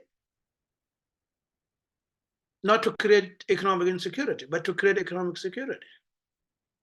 Neutralization of resources, mobilizing them, diversifying. If a particular resource seems to be bringing us a better wealth, a better resource, let's make use of it to get other sectors of the economy operational and functioning. But that's not happening. So the challenge that we have today is everybody is asking, yes, this regime has been there for the last 20 years. Are they willing for change? Everybody will tell you, I don't think. I was talking to somebody today in Juba, and he was telling me, obviously the same regime would come back because they have the money. They can run the presidential elections and the gubernatorial election from their pockets. They can do the voters registration. They can provide whatever needed, as they are now speaking, that you don't need a constituency if you are to elect a president. And if to elect a governor, you just want to register everybody. And you move the boxes down with a small few officers from the Electoral Commission of the 10 states plus the administrative areas. And you do it and you announce it the next day, the winner. Simple as that. But would that bring about the change? Would it bring down the current economic crisis? Would it make a difference? Since it is the same faces, because the same faces would contribute to president coming back, to the current governors coming back. Will that make a difference? The other fear is, would that cause crisis? Some people say it might not cause crisis because if there is no crisis happening, it's a usually intercommunal violence for fittest of the survival, surviving of the fittest, sorry to say that. Because each and every community wanted to grab from other communities to survive. They don't want war. The people in Warab has nothing to do with people of Unity State. They have been living together for years or decades. Neighbors, they had intermarriages. But it's hunger. They want to grab the cattle that are there for them to feed their families. There's no agriculture. There's no food. There's no economic security. Same thing is happening in Jonglei. What is it people are fighting for? It's not for a president. It's not for a governor. It's basic subsistence. So essentially, if that is not going to happen, if you don't have a regime that or a government that responds to economic security of the people, the cycle would continue until such a time that perhaps I know the regimes in Africa hardly acknowledges that they have failed and resign. We don't have that paradigm happening in Africa. It's either the nature plays its role, takes you away, another person gets in, and the person will say, should I follow the footsteps, enrich myself with my team, or I do something different? And that is a very difficult guess to say, would they be a better people who would make a change if the nature plays its role, brings us an active, energetic leader with a mindset of changing things? Or would it be somebody say, no, I maintain the status quo? These are uncertainties. Eventually, I go back to say in conclusion that young people in diaspora, you need to work harder, particularly those of you who had access to resources and have seen the world around them. You have reached an age where you don't need to be told what is good and what is bad. I know Nier is doing this very good job of saying, let's find out what can help the country. These are the spirits we need. You don't need an elder to guide you. You are already an elder. You need to bring up the 20 years old, the 19 and the 17 years old. Yes, we acknowledge that the way has been hard for new age group. That is true. And it is because the elders had their challenges. They are new immigrants. They came here, they want to look after you when you were 6 and 7 years. They have to look for food for you, for shelter, for health and education. And thank God that they managed to bring you to the age of 30 and 25. What are you seeing around? We're seeing bullying, we're seeing racism, we're seeing discrimination. What are your thoughts to get over it? Do you need your father, who is getting old, who have tried all this in his lifetime? He has gone through it. Why don't you guys get together, form your organizations, advocacy organizations? Because the system, some of them, they can also help, and now make use of them. And you can also, today diaspora are the one bringing about change in Africa. If you have seen the changes that have happened in Africa today, it's not because of the people who are in Africa. It is diaspora. You have Ghana, you have Liberia, you have Senegal. Most of the people who brought about the changes that is in their country, the people who are saying French should get out of West Africa. These are breeds of the Western countries. They are young people like you guys, like the new president who is in 44 years today. He is your age group. The guy who was speaking the other day, everybody saying this guy should be the president of Africa. He speaks fluent English, ideas are great. So I would say, let's do what you are doing. Change will definitely come. Nobody can stop it. It's unstoppable because it is a change. And we all learn and study and research for a social change. Every bit from here and there would help. The regime in South Sudan will definitely give up to change. Whether they like it or not, their nature will change them. And South Sudan will be a prosperous nation. And I have a confidence and trust on that. So let's continue to link, let's continue to network together to advance this noble cause of having a better future for the young generation. But my message to young generation, I acknowledge what you guys are going through. I see it in my age. We're doing our best as elders. And again, together we can make a difference. Thank you. Thank you so much, Dr. Joseph. There was such a thrilling presentation and encouragement.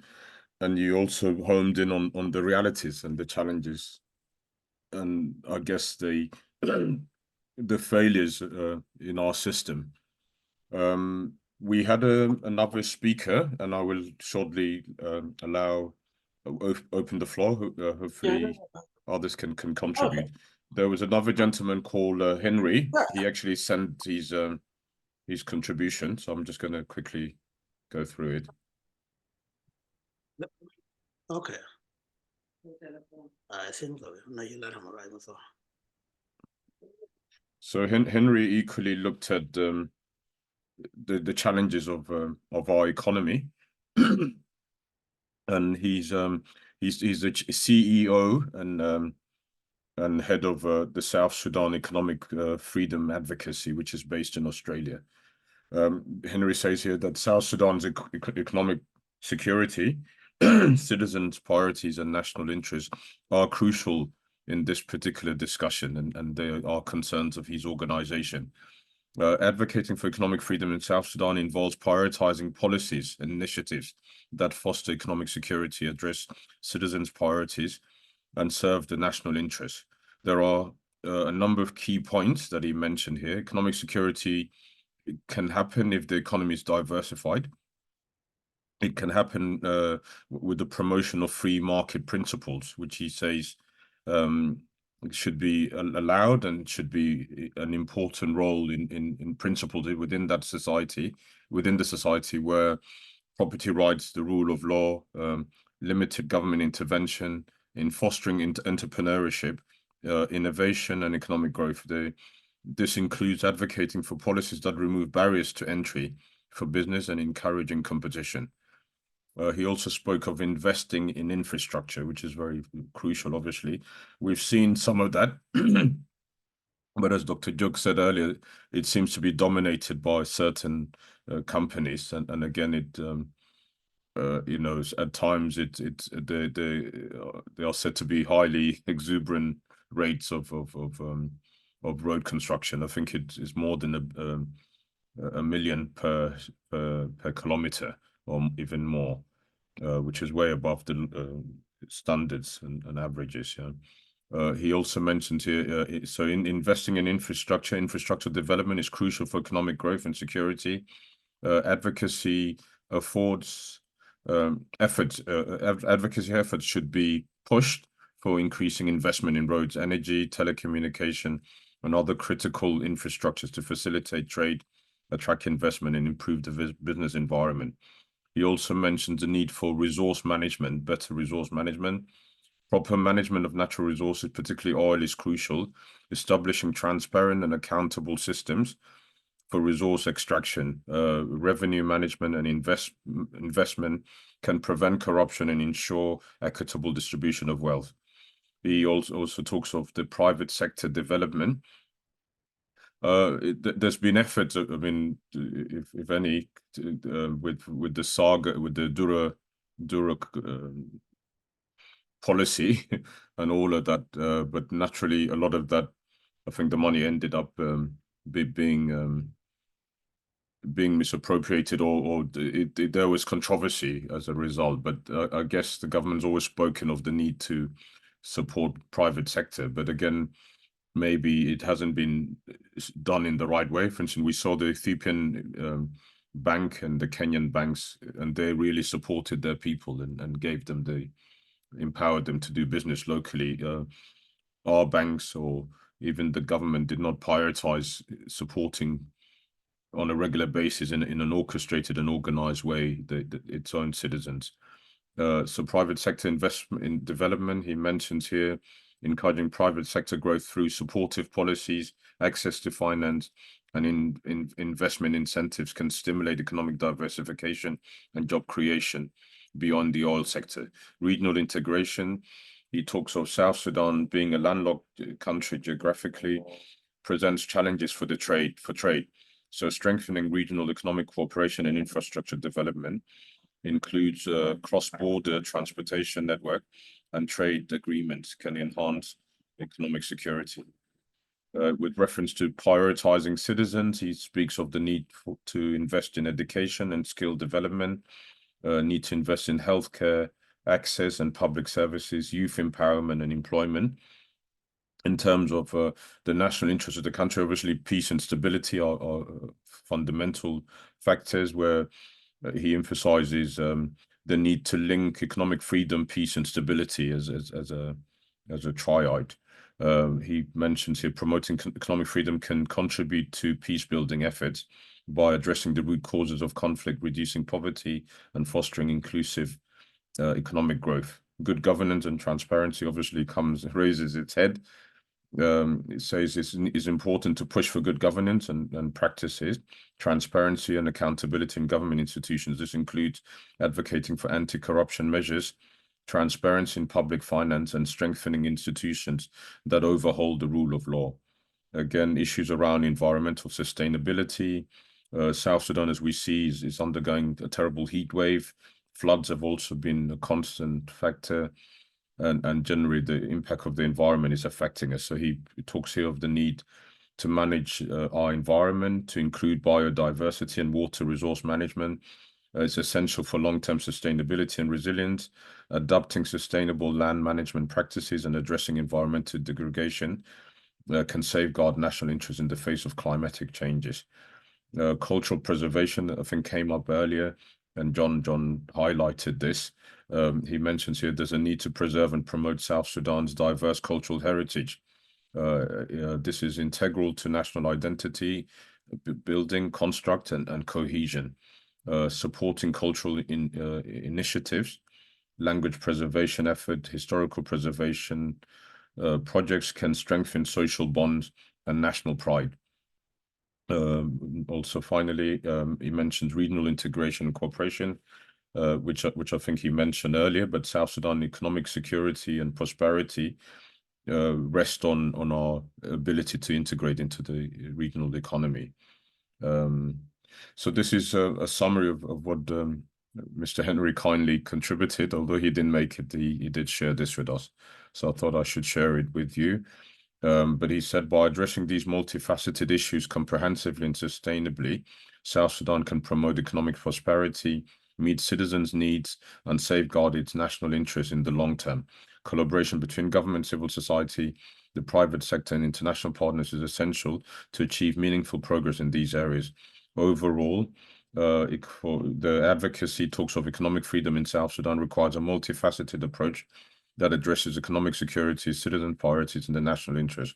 By promoting policies that foster entrepreneurship, investment, and inclusive growth, it's possible to achieve long-lasting peace and a resilient economy that benefits all citizens. In conclusion, South Sudan's economic security, citizens' priorities, and national interests also requires concerted efforts from the government, civil society, and the international community. By diversifying the economy, we can prioritize citizens, pursue policies that promote peace and stability. South Sudan can work together. South Sudan can work towards a more prosperous and secure future for its people. Yeah, so this is an excellent contribution from Henry McQuay. So we thank him for that. The floor is open. If I can pick on people, or people can raise their hands. Can I just say something regarding economical security, economical security? Okay, go ahead, John. Regarding all of these factors, it sounds like it's very European, very Western understanding of how governments is run. Before these Europeans, Ottomans, outsiders came onto our land, how did we have food security? How did we have how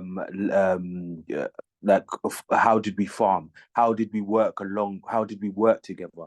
Because I feel that is the going down to the core roots of how we traditionally did stuff will fix us, rather than looking at these European models. Fair point. I'll give that to John, Dr. Joseph Madok. Perhaps you could respond to that. And Moses, are you able to access your mic?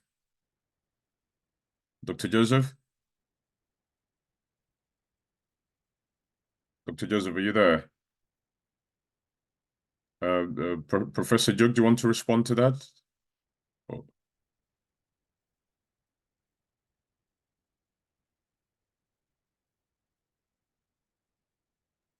Well, just give my understanding is that the problems that we have at the moment is because we're having cultural breakdowns. We're having laws of our cultures breaking down. So therefore, we're losing the way to communicate with each other. Usually, we have strict rules of how you engage with women, how you use your finance, how you look after your land. These are all in our cultures, traditionally, Nilotic cultures. We have this established in our culture. Now we've started following the Western ideologies of individualism. We're actually killing each other for paper, not even gold, paper, dollars. Right. Nothing. Dollars is nothing. It's paper.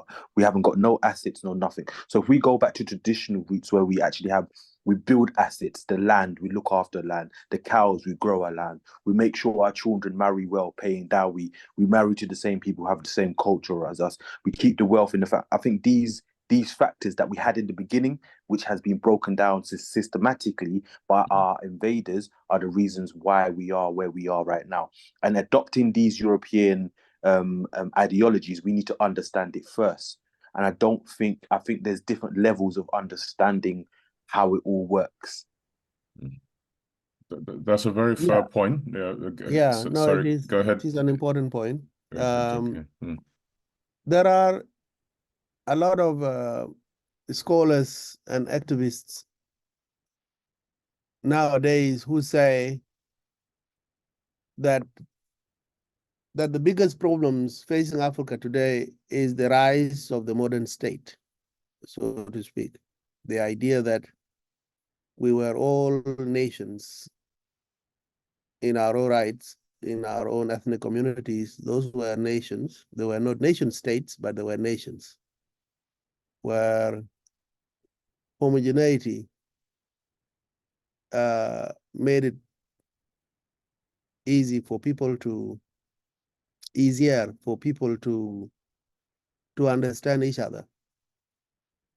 And that when the state built on the colonial model came and took away these ethnic nations and forced multitudes of nations into one single nation state, this made it difficult for cohesion to be achieved. And a lot of development people are now saying, instead of supporting the state, why not support communities to build their businesses so that they are less beholden to the nation state and remain more autonomous the way they used to be. Even because the state is here to stay. We are not going to, I don't think we can rewrite history and go back to the days when each ethnic group was a nation on itself. So if we are going to maintain our ethnic identities and maintain our cultures, the state is a problem, because the state has appropriated the power from the chiefs and the nation's people, and now centralize it in the hands of a few people in the capital city. The state is out of touch with people. The state is not in conversation with people every day. You might try through this thing called the social contract, through the constitution obligations that are on the state to protect, to feed, to serve, but the state is not doing that, because the state is being torn apart. Basically the state is being the driver of our conflicts.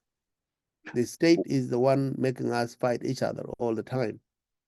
So how is the state, the entity that is causing and pitting us against each other, also going to be the solution? So we have a dilemma. I mean, also there is actual other models. The Arab. I'm not educated to this to a certain extent, but the Arab nation, or the nation of Arabs, or whatever you call them, I don't know what they are. They have tribal leaders that come together in parliament, and they have one person that's been, obviously got the king, but we can have an elected person. We need to start looking at things that reflect our own cultural backgrounds rather than following the Europeans. We've got other models. But the Arab Chinese nations have the Arab nations have the issue of a singular language. They have one language. They speak one language. The majority of them are one faith. I believe that once upon a time we were one. We speak almost the same language. We've just been broken down into different entities by the outside. A trolley was Shuluk. We've broken down into several different bits of communities that are all similarly linked, same language, but different definitions. So saying language is our problem, I think there's more that can unite us regarding language. We can start our own alphabet system again. We can develop this stuff. But my main thing is that we have other models of doing things, and there is ways of governing us that will work better for us. The Chinese have a model of socialism. We need to start looking outwards about what help our community, and also going back to what other people were saying regarding the South Sudan is going to break down. There's war in the future. What are we doing to be ready for this breakdown? So when it does break down, we have great new leaders in place. And this is what I was saying, that people in diaspora need to start coming together, putting money together, and be ready for the change, because I don't think we're ready for the change, if there is going to be a change. No, your questions are the right questions. I'm just not sure if we have answers, because if you are comparing South Sudan to China, to Egypt, to Saudi Arabia, to other stable countries, you are really comparing apples to oranges. Okay, but the Arab nations, they're separated into tribes as well, aren't they? No, then they may be separated into tribes, but those are mainly clan-based, but they are at the very intrinsic composition of their societies, they are the same. Are they run by? They're not run by politics. So they've got. They're run by the state, obviously. The state is there to stay. State is not going anywhere. And then they've got a king as well. They've got a king as well, isn't it? Hmm? So they've got a state, a king, and then tribal leaders. They have like in Libya, for example. If you look at Libya, they are all the same people in terms of language and faith. They may belong to different clans, and yes, of course, they fight along clan lines. But the reason they fight is because the state the state is the monkey wrench into the whole thing, right? Even with our diversity, as you said, with the Cholo being speaking the same language as the Choli and Lang and all these, the issue is that we were not centralized in terms of where the authority of the state lies. Each one of us was a state, and then you relate to your neighbors because you share a common goal, which is to coexist and to share resources. But then when the state came and took away those powers, and now in order for you to have access to political power, you have to go to the center. It has disarmed our chiefs, has disarmed our community leaders. Maybe that's where the I don't problem is. think, like if you look at the constitution today in South Sudan, our constitution delineates powers, the powers that belong in the statutory courts and the powers that belong to the chief. You will find that the authority of the chiefs has been eroded to nothing completely. What such is that the the role chiefs are of the no chief longer these days? the frontline arbiters and disbursers of the law. If the powers have been removed, well and good. But huh? Sorry, go on. No, I was going to say that with the state being a reality and with the power of the state being contested, the relationships that used to exist between communities, the Nuer and the Dinka, have always lived adjacent to each other. The various groups have lived next to each other. They never fought. They fought sometimes, but they also reconcile and rebuild their relationships all the time. The reason now they are unable to do it is because there is a much bigger power that is beyond themselves, and that power is in Juba. And the way it is contested is that the political leaders in Juba are using those ethnic divides as a way to keep themselves in power by creating divisions so that South Sudanese collectively don't think together as one people. And instead, they think of their tribes as the fallback position, as the defense, as the security. Instead of the state being an equitable disburser of justice and security, the state is being appropriated to give justice to some people and deny it to others. And the divisions are deeper. It seems like we're just following other people's culture, because it just sounds like what we're doing exactly what the Arabs done. Yeah, no, that's how the Arabs. A lot of people say that. A lot of people tell us now that we are not any better than what the Arabs were doing to us. We're doing exactly the same, dividing just to rule. There are lots of citizens today in South Sudan who say we might as well not have gotten our independence.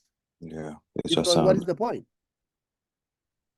So those are serious challenges facing us today as we speak, and we always have to have these kinds of platforms so that we can speak with honesty and brainstorm about ideas that we can use to unite us more and to make us all realize that we have a common destiny. Because if South Sudan falls today, it's not going to fall over my head and spare you. It's going to fall over on all of us, on top of all of us. So we have a shared destiny. If it is going to be good, it will be good for all of us. If it's going to be bad, it's going to be bad for all of us. And until our political leaders see it this way, South Sudan is going to remain a volatile country, unfortunately. And it is not because we don't have resources that our people are starving. Is it possible for a country like South Sudan, where there is so much water, where fish die of old age, where there is fertile land, where we have more animals, livestock than people? Is it fathomable? Does it even fit in anyone's head that we should have people starving to death today in South Sudan? It's not because of lack of resources. It's because of mismanagement. It's because of conflict. I can't just stay in my farm without somebody trying to kill me. Yeah.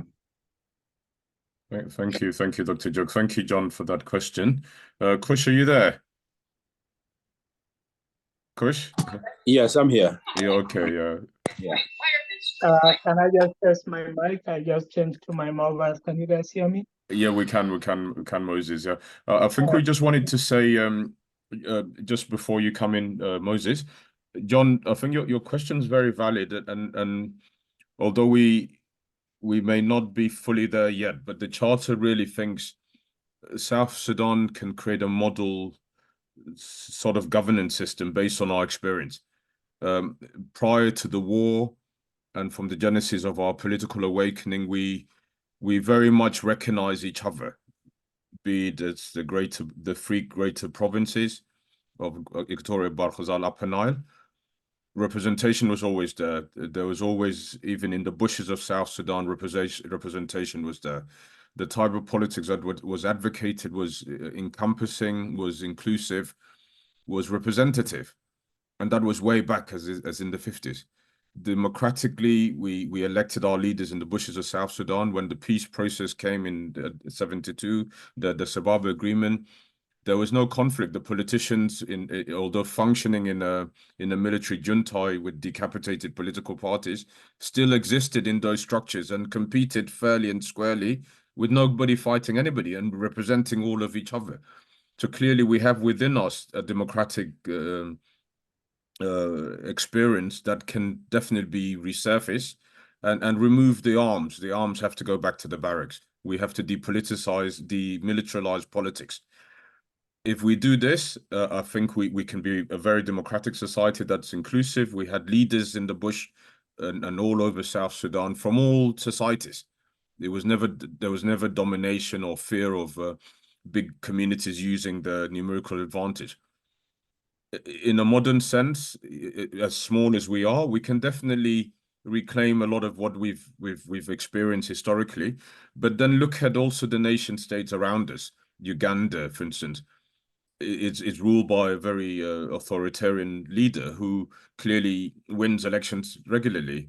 As much as we like Kagame has prioritized development over democracy. And is always elected at 90% plus, but he's delivering. So in a way, a social contract of that nature, which I agree with Azza, that the Arab world is not ideal, but it's functional, but it's also authoritarian.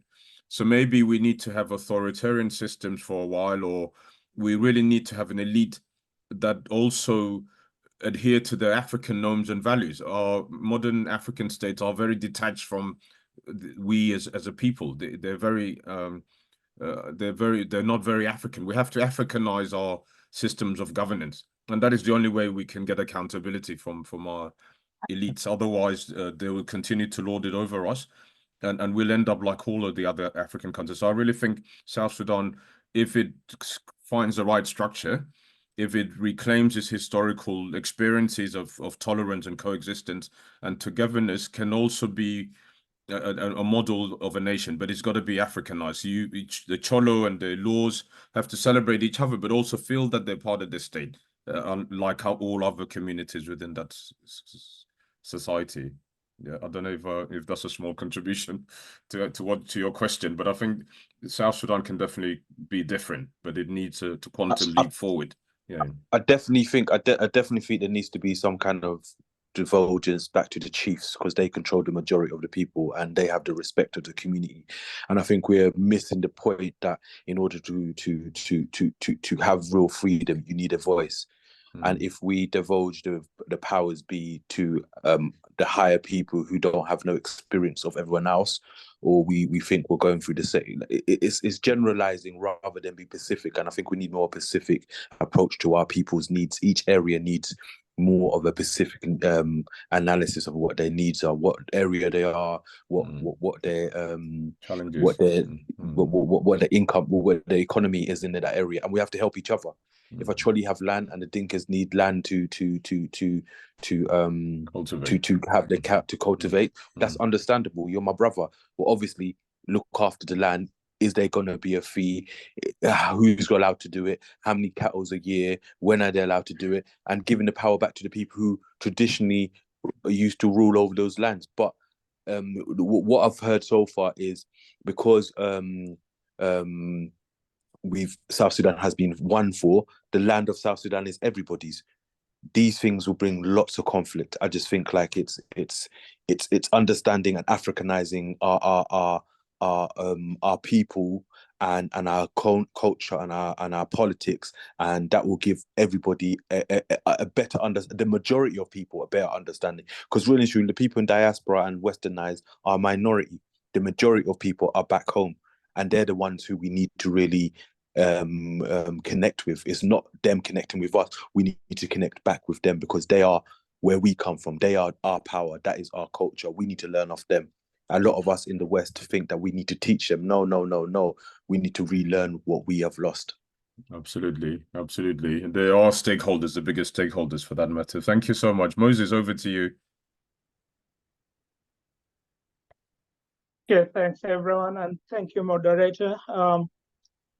This is a very crucial forum, and that can help us develop the new South Sudanese construct in the global context. Just to introduce myself, I'm Moses Say. I'm based in Western Australia, one of the South Sudanese diaspora. With work, I'm in the mineral exploration sector. I'm a geologist and an economist, mineral and energy economist. The issues of our home country, South Sudan, is very, very touching, that the diaspora need to start to engage, more especially in areas that can help us fix the economy. But that's going to happen if the government also recognize that it has a stock of the diaspora who are more capable of bringing the change and the entrepreneurship and what is currently being called the diaspora direct investment. As somebody, I think Professor Jock said about the remittance that the diaspora is remitting to the country, because currently I don't think we have a track of that and how much we are contributing into the national economy as hard currency. So I'm going to come from the perspective of two things.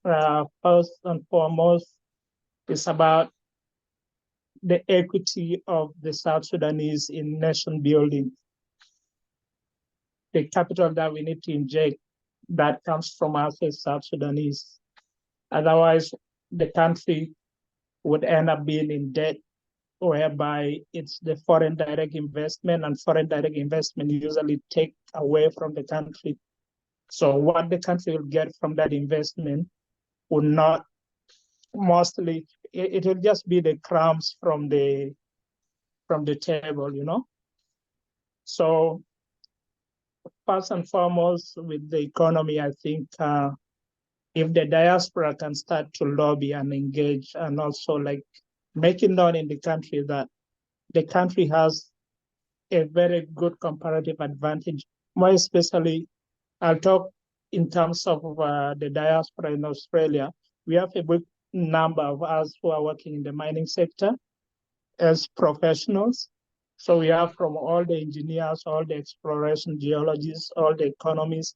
So that gives the country a very big comparative advantage in the whole of sub-Saharan Africa, where South Sudan has a diaspora that has the expertise in mining. So that's one thing that I think the country can start to tap in, so that we can start diversifying the economy more from oil to the other sectors. So I'm just bringing that from that sector of the mining sector, given that the country is endowed in mineral resources. And some of these things, we have studied them, we know them, we just need to go back in there. But also for the government to give us that security and feeling at home that, okay, being so welcoming to its diaspora to come and fix the economy. We'll be bringing with us the little direct diaspora direct investment. I'm sure that the diaspora is capable of injecting the little capital. If not, what we send through Davshil or Amal Express has to go through an account in the central bank that can be accessed as the foreign capital. the hard currency in the dollar form. And if the country can manage to create those bonds and securities, given that the remittance is a sure deal that there's hard currency coming from that section. What the government needs to do is just to securitize it like what Cuba has done or other countries that have big diaspora in terms of the diaspora direct investment into the country. So that's one thing. Was it John who raised the issue of the identity and the South Sudan construct in terms of the diaspora being disengaged from the country or the younger generation? I can say that is true because a big number of the younger people ended up growing not in the country but out of South Sudan. So there's that this link. What I can say is that, for example, myself, I mostly grew up in exile. I was only a little kid, like 4 or 5 years old. And the only thing I can remember about Juba is the parliament, because my dad used to take me along to work because he used to work there in the early 80s. And that's about it. But the rest is all exile. So the connection for the diaspora back home need to be instituted. And that is also by the elders giving us, like welcoming us back home as the next generation that are so exposed that can bring the country to develop into the 21st century much better than the other countries that doesn't have a big diaspora population. So obviously there are some things that needed to be done, but I'll give South Sudan the benefit of the doubt, the country, because every country in its development trajectory goes through these phases. It has to metamorphose itself through the preconditions for economic development. So I think we cannot also rush the development if the country has not reached that preconditions. And some of these preconditions can be things to do with the peace and security. We know we came from a civil war. Can we learn from the other examples like Angola? Angola went through, I think Angola has a very similar history to South Sudan. So can we learn from what the Angolans have done to where they are now in terms of how did they fix their economy? How did they interact with the global, economy and all these other things? Is Mozambique one of that example? So I think there are other things that we can learn from, but in a nutshell, the engagement with the diaspora, we need to really lobby hard and to make the country really be welcoming to the diaspora, so that when some of us come to Juba, we don't get like scared, like, or uncertainty, or you feel like, you start putting question mark, like, am I welcome? Am I not welcome? How am I gonna interact, with our elders or with the people in there, given that most of these diaspora mostly grew from outside. I have kids as well, so like when I take my kids there, I want them to feel more South Sudanese. So those are the 3 things that I'll just put in terms of using the diaspora human capital in those areas that can help fix the economy, using the diaspora direct investment. Instead of looking for foreign direct investment, we look for the diaspora direct investment, so that it at least give the country equity. So it's all about the equity that the country needs. Otherwise, all this growth, all these figures that can come will not belong to the country, because it's the international community that invests its money, and they're mostly notorious in just cooking their books and saying that they're doing this in the country, they're helping, but in actual sense, the country is not benefiting. Zambia is one of those countries that is rich in copper resources, but is Zambia rich? What's the average Zambian income? Brother, well said, well said. Yeah, so It's there are definitely those things that we South Sudanese need to start thinking of. So as long as the country is not creating equity, then the average South Sudanese is going to be more disadvantaged.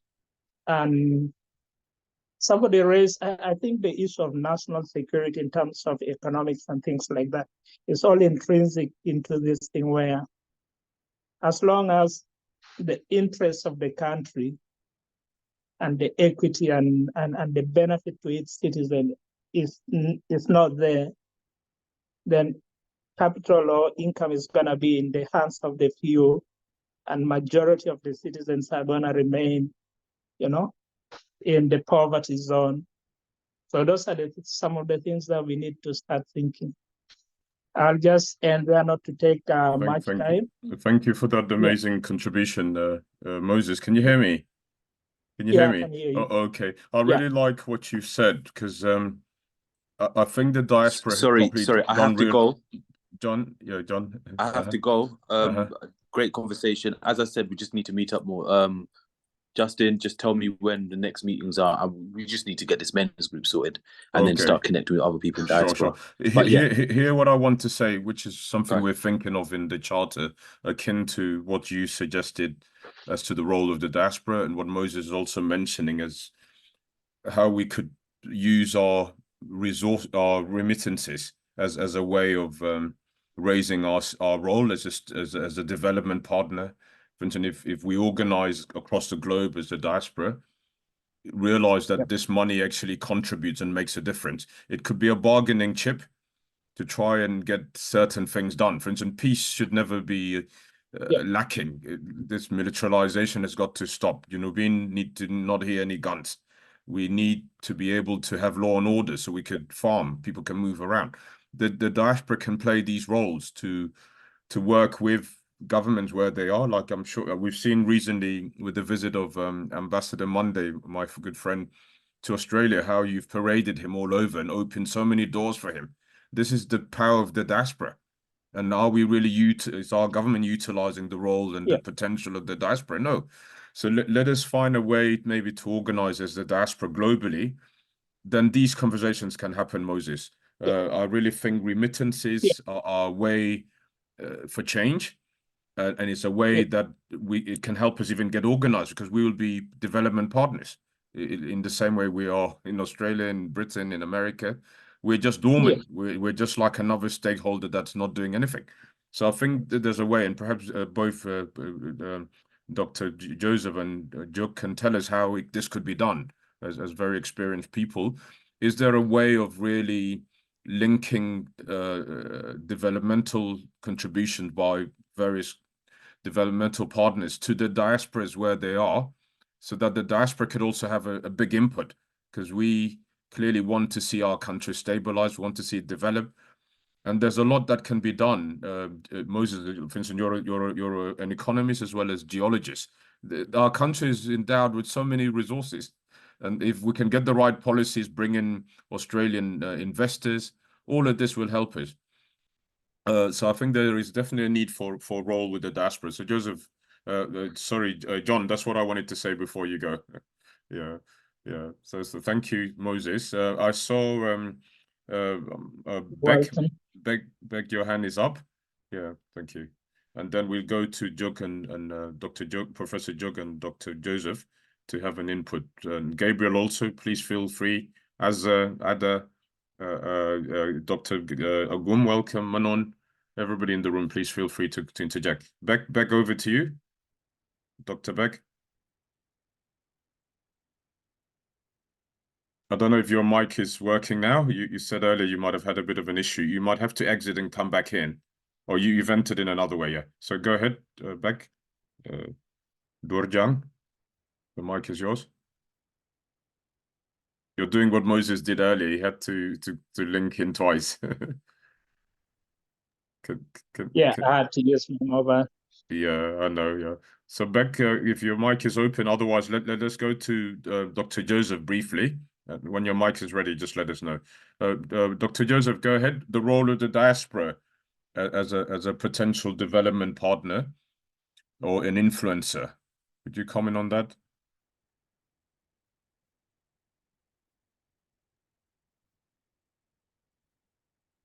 Professor Diok? I don't know everybody's mic. Yes. Yeah, Yes. go ahead. Yes. Go Okay. ahead. Go ahead. So first of all, let us all be reminded that that diaspora remittances to the developing world, from India to China to Korea to Africa, are a huge income for those countries. The difference between those countries and ourselves, there are two differences. One, a lot of the money going to South Sudan has to go first to Uganda and Kenya. So the taxes and the interest and all that, by the time it is received in Juba, it's less. So that's one problem. And that problem emanates from the fact that the Central Bank of South Sudan and all the commercial banks have not really streamlined the direct remittances into bank accounts there. And it is because of the exchange rate. There are parallel exchange rates, the government, the bank rate, and the black market rate. If you wire your money into your bank account in Juba, it is given at the bank rate. It is translated at the bank rate, which does not have any bearing to the market whatsoever. So that one is still a problem. The second issue with it is that we don't even have a system in the central bank to keep track of the remittances, to see exactly how much money comes in. If we did, we would be doing the same thing that India does. Many presidents from Africa come to the US, for example, and talk and meet with their diaspora. Part of the reason they come to meet with the diaspora is to encourage them to invest in local initiatives, to send more home.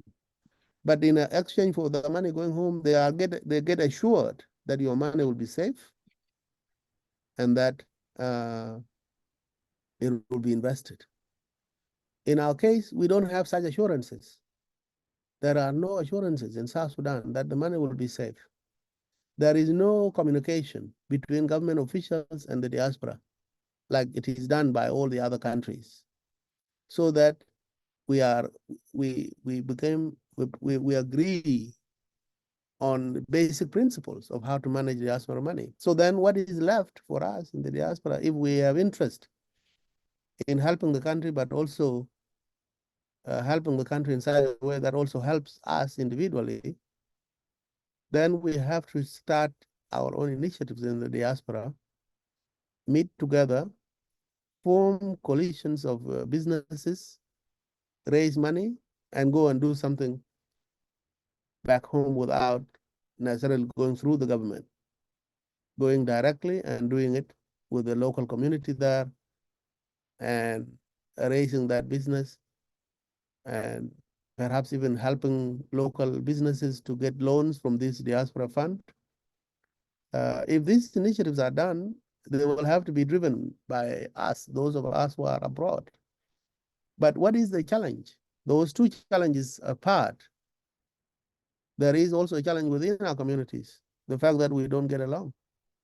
It is a reality, Ajama. We have to accept it, that our people in the diaspora don't get along. I was part of a group in California in the 90s where we started a money transfer system, and it worked very well. Instead of our money going to Somalis, we started it, and we started sending money to East Africa, sending money to South Sudan. After a while, some people started agitating against it because they felt that it was not done by them, so they just started working against it. Eventually, it collapsed, just out of sheer hatred. And so we have a problem in that regard. Unifying our ranks in the diaspora is still a major challenge. It doesn't mean that we shouldn't keep trying it. After all, we are a traumatized people, and we have a lot to overcome. So the more we talk, the more likely we will overcome these obstacles. But otherwise, the diaspora can be a major contributor to progress back home. But our leaders back home have to also tap into it and harness it and pay visits to communities. In the Midwest, for example, we have hundreds of thousands of people in Nebraska, in Minnesota, in all these places. If the Minister of Finance or the people in the central bank or commercial banks come to these places and make pledges that they will cooperate, I think a lot of people would definitely find it easier to invest their $200 in something. Like there can be a diaspora bond, for example, where the government will say, here is government bonds. You buy them at a fixed rate of income. And if the diaspora bought these bonds, the bonds can be used to pull out a big project. And then after a while, when they mature, that money will be given back to the citizens at a reasonable rate of interest. Such things are not being done, but they should be done. And I think if we carry this voice, this is that we are in this platform, and amplify them and have them addressed to the specific people in the government in South Sudan, I think that we can get somewhere. But we still have a long way to go in that regard. Absolutely. And I just Professor chip in? Joki. Yes, go ahead. Go I ahead. like the idea of the diaspora bond, and it's something that maybe the diaspora can write a memo to the government to consider that, like, seriously. Absolutely. The good thing is Dr. James Elite, the governor, is somebody who is in the diaspora. So he could easily be lobbied for this sort of thing.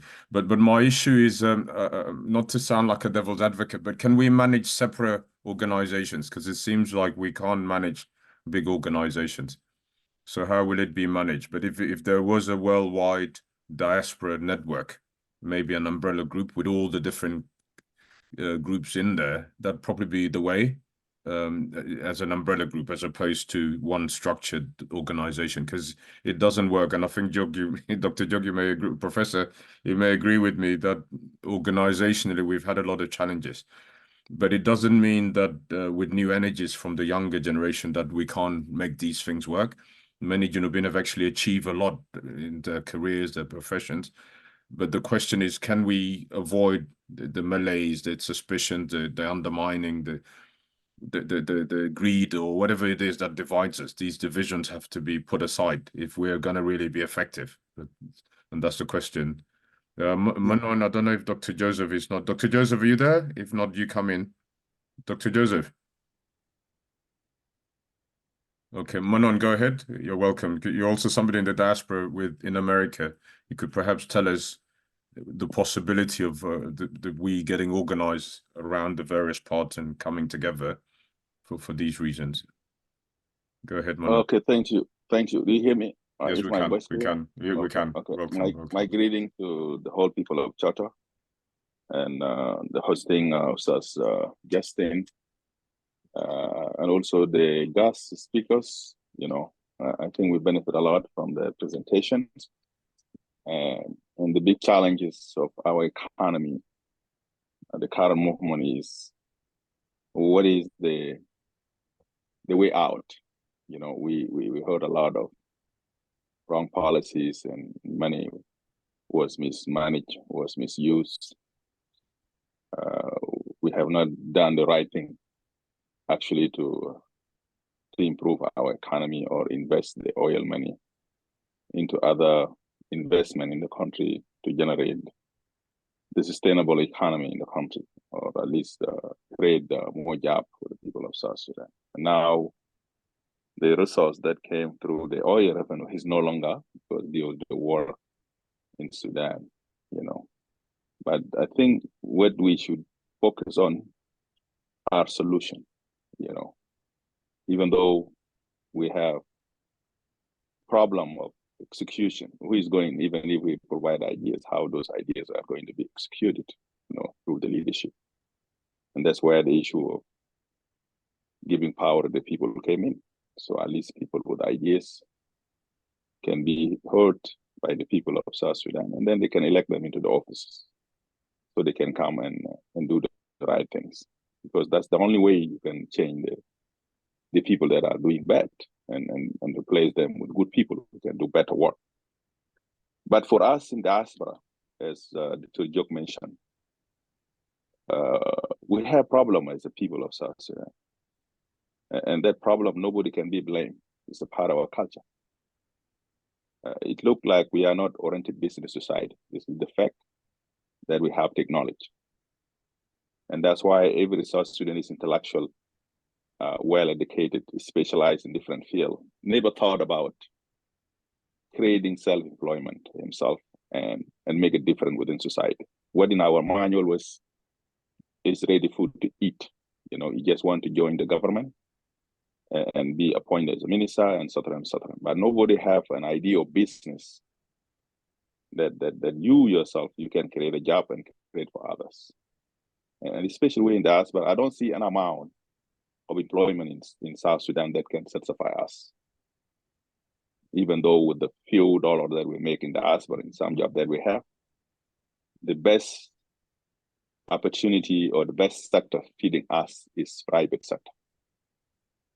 It's a private sector that being dominated at the moment by foreigners from East Africa, Somalian, Ugandan, Kenyan, Ethiopian, Eritrean, and Southern. Some of them, they left from diaspora, by the way.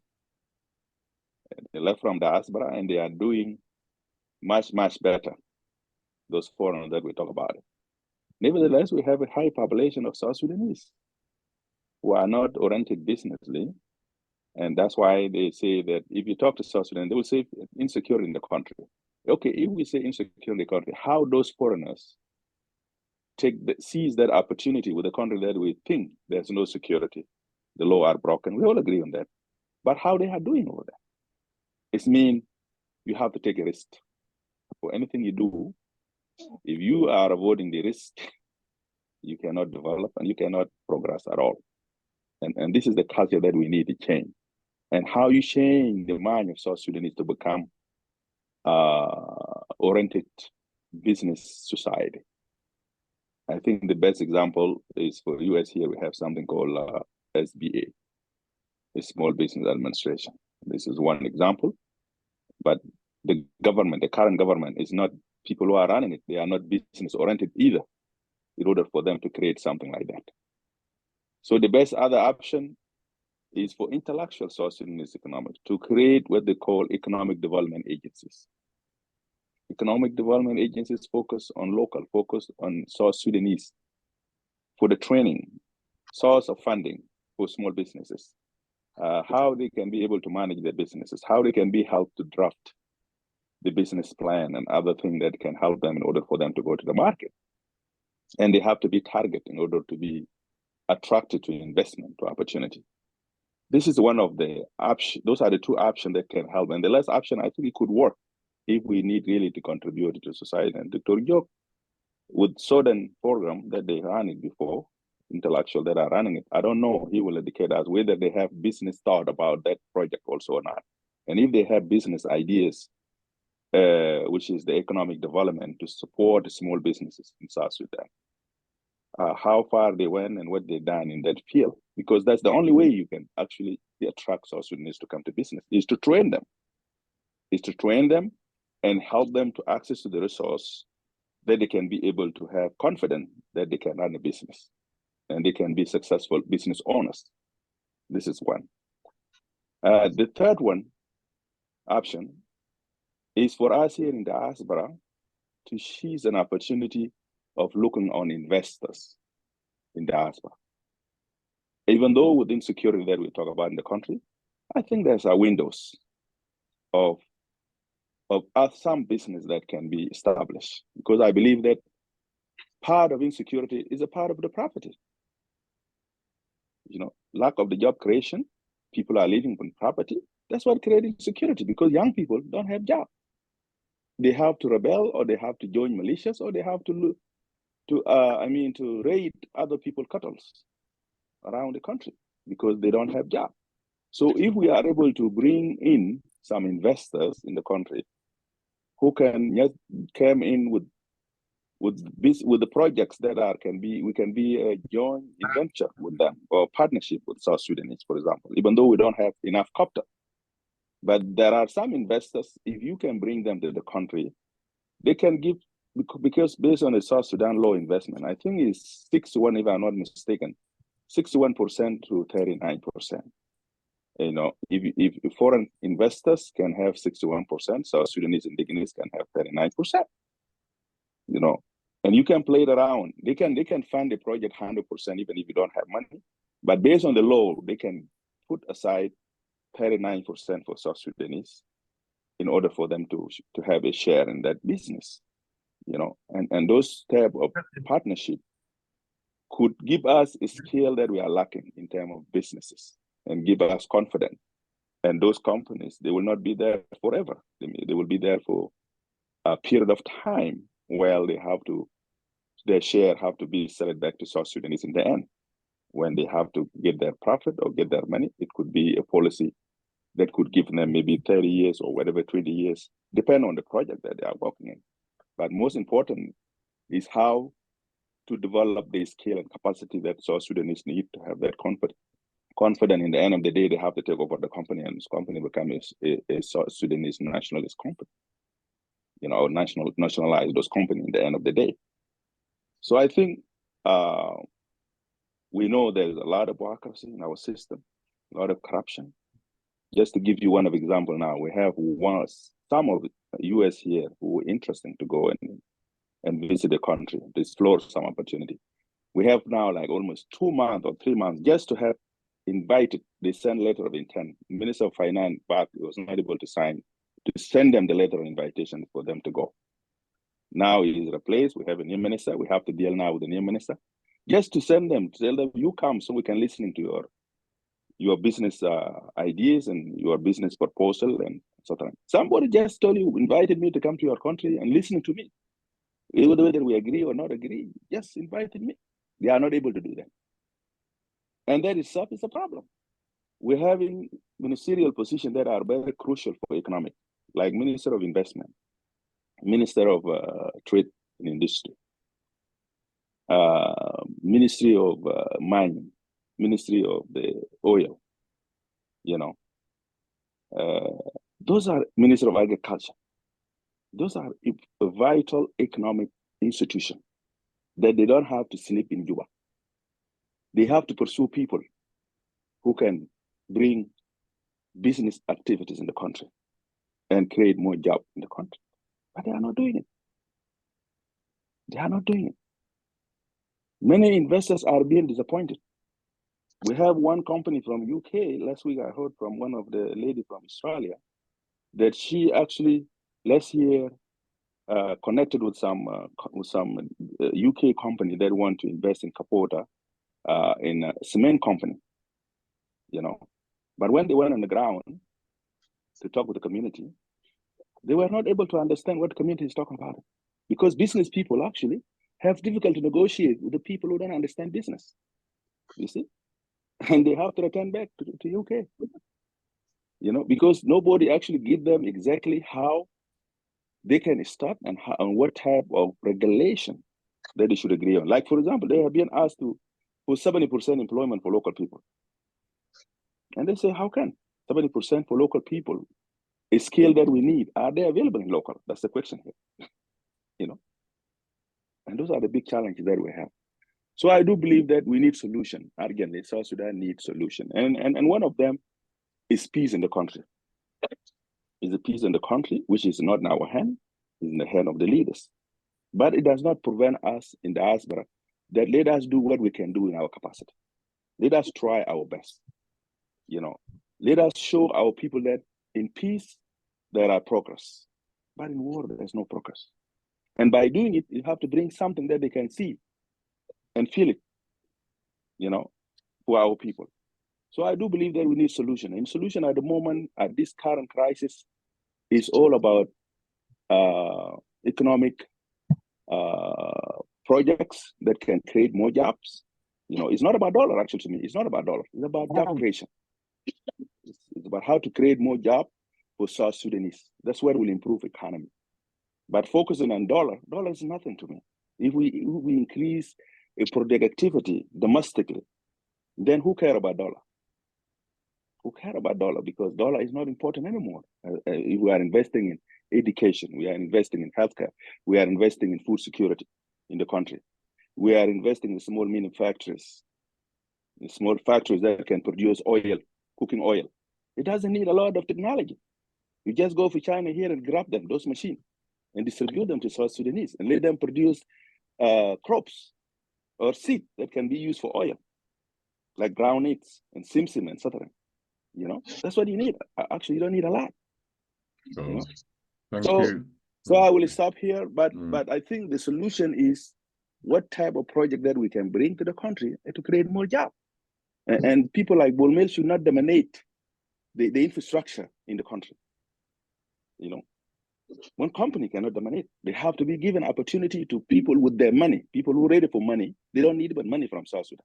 They come with their money to invest it in road, in other big projects. Why can't we allow them? Thank you. Thank you so much. Thank you for that contribution, Manon. Professor Jug wants to leave, so we have to give him a chance to say his last word. I'm sorry if anybody, I don't know if anybody has a question for Jug, Professor Jug. So before he goes, I wanted to also say that the diaspora doesn't have a desk at the embassies, because there should actually be a role for the diaspora, recognition of the diaspora. So perhaps, government has to be lobbied. They've often said, many of our colleagues who've gone in have said they were in the diaspora, so they clearly are in the system.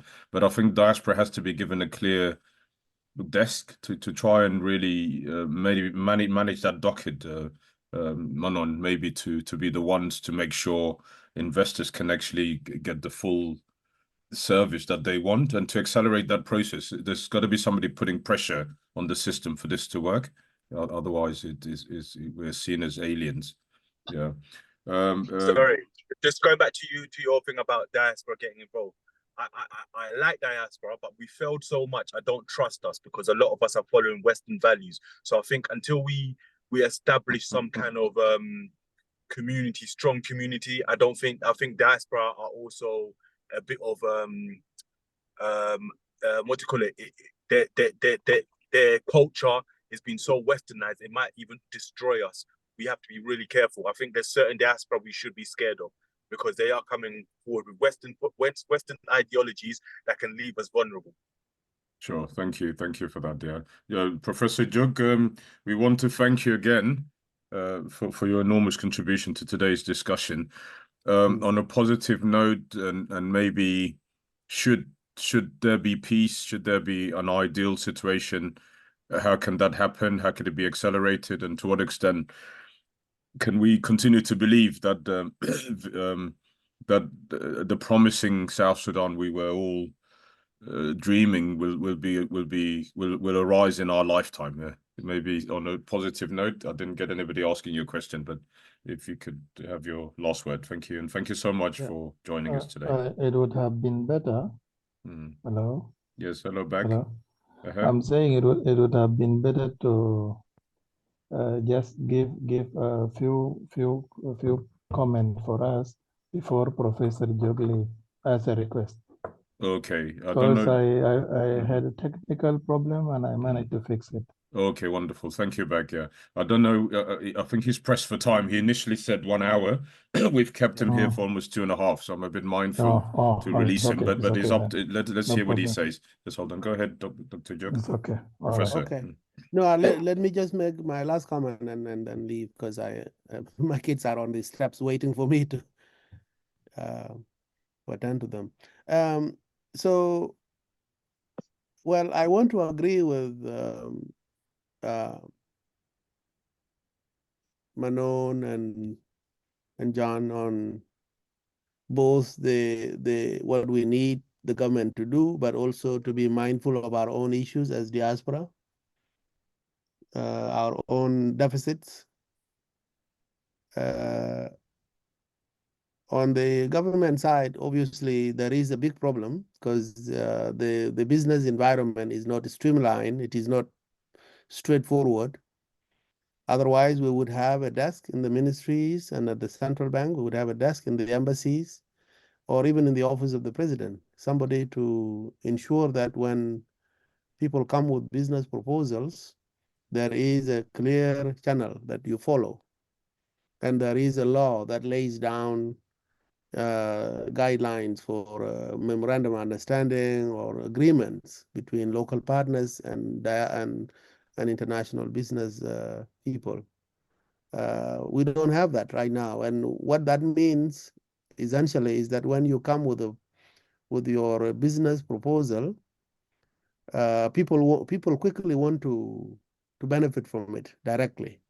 People who are in offices that sign off on this, automatically they ask you for kickbacks, they ask you for a share of your business, and very quickly the potential investors are discouraged and they go. If they are South Sudanese, sometimes it is hard for South Sudanese to come on their own without international partners because of cash, because there's no credit. We don't have money. We don't have access to credit. But some of these international partners are the ones who can go to a bank and say, give us money to do a startup in South Sudan. And without any clarity in the business climate there, it is going to be a serious challenge for diaspora to actually put down their roots as business people in South Sudan. It is being done individually. Even Manon himself has been trying his best, but he got frustrated. So it is still quite a serious challenge. We just have to keep doing it. With regards to the overall relationship between diaspora and the home community, I think there is definitely a need to pursue change in that country, because right now what is being done is for government of South Sudan to go and lobby in foreign capitals. And I think it is the wrong way to do it. What you need to do is for the small reforms that are being done within the country should be pursued and should be put on paper. And then once these reforms have been done, let's say human rights issues of freedom of expression, media freedoms, issues of political detainees being released. If you make small reforms like this, you can then take these reforms now to foreign capital and say, you see, we are trying our best and that we need help. But to start with lobbying foreign capitals to invest and to give you a break with regards to these rights, I think it's the wrong way. The best way is to start with the reforms within Juba, within the country, and then these reforms will now be seen, they'll be visible to the world, and the world will say, we'll give you a little bit of a break, saying that you are trying. These reforms are not happening. In fact, instead of reforms happening, things are getting worse. Even the national security law, which had given the national security the right to arrest people and detain people indefinitely and incommunicado, was revised recently.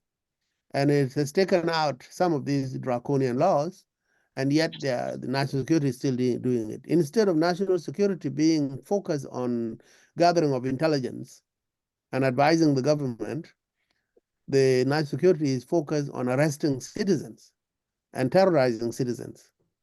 And that doesn't make for an open, level playing field for all citizens to try to do business and to participate. And I think that is going to remain a challenge until there is a change in the mindset among the top leadership of the country, including the president himself and his advisors, For me, I don't have hope. I'm not holding my breath for that change to come. The only thing that I can say for sure will bring change to South Sudan is for South Sudanese themselves to organize themselves into activist groups and demand change and say enough is enough. Until then, I don't think change is coming to South Sudan in our lifetime.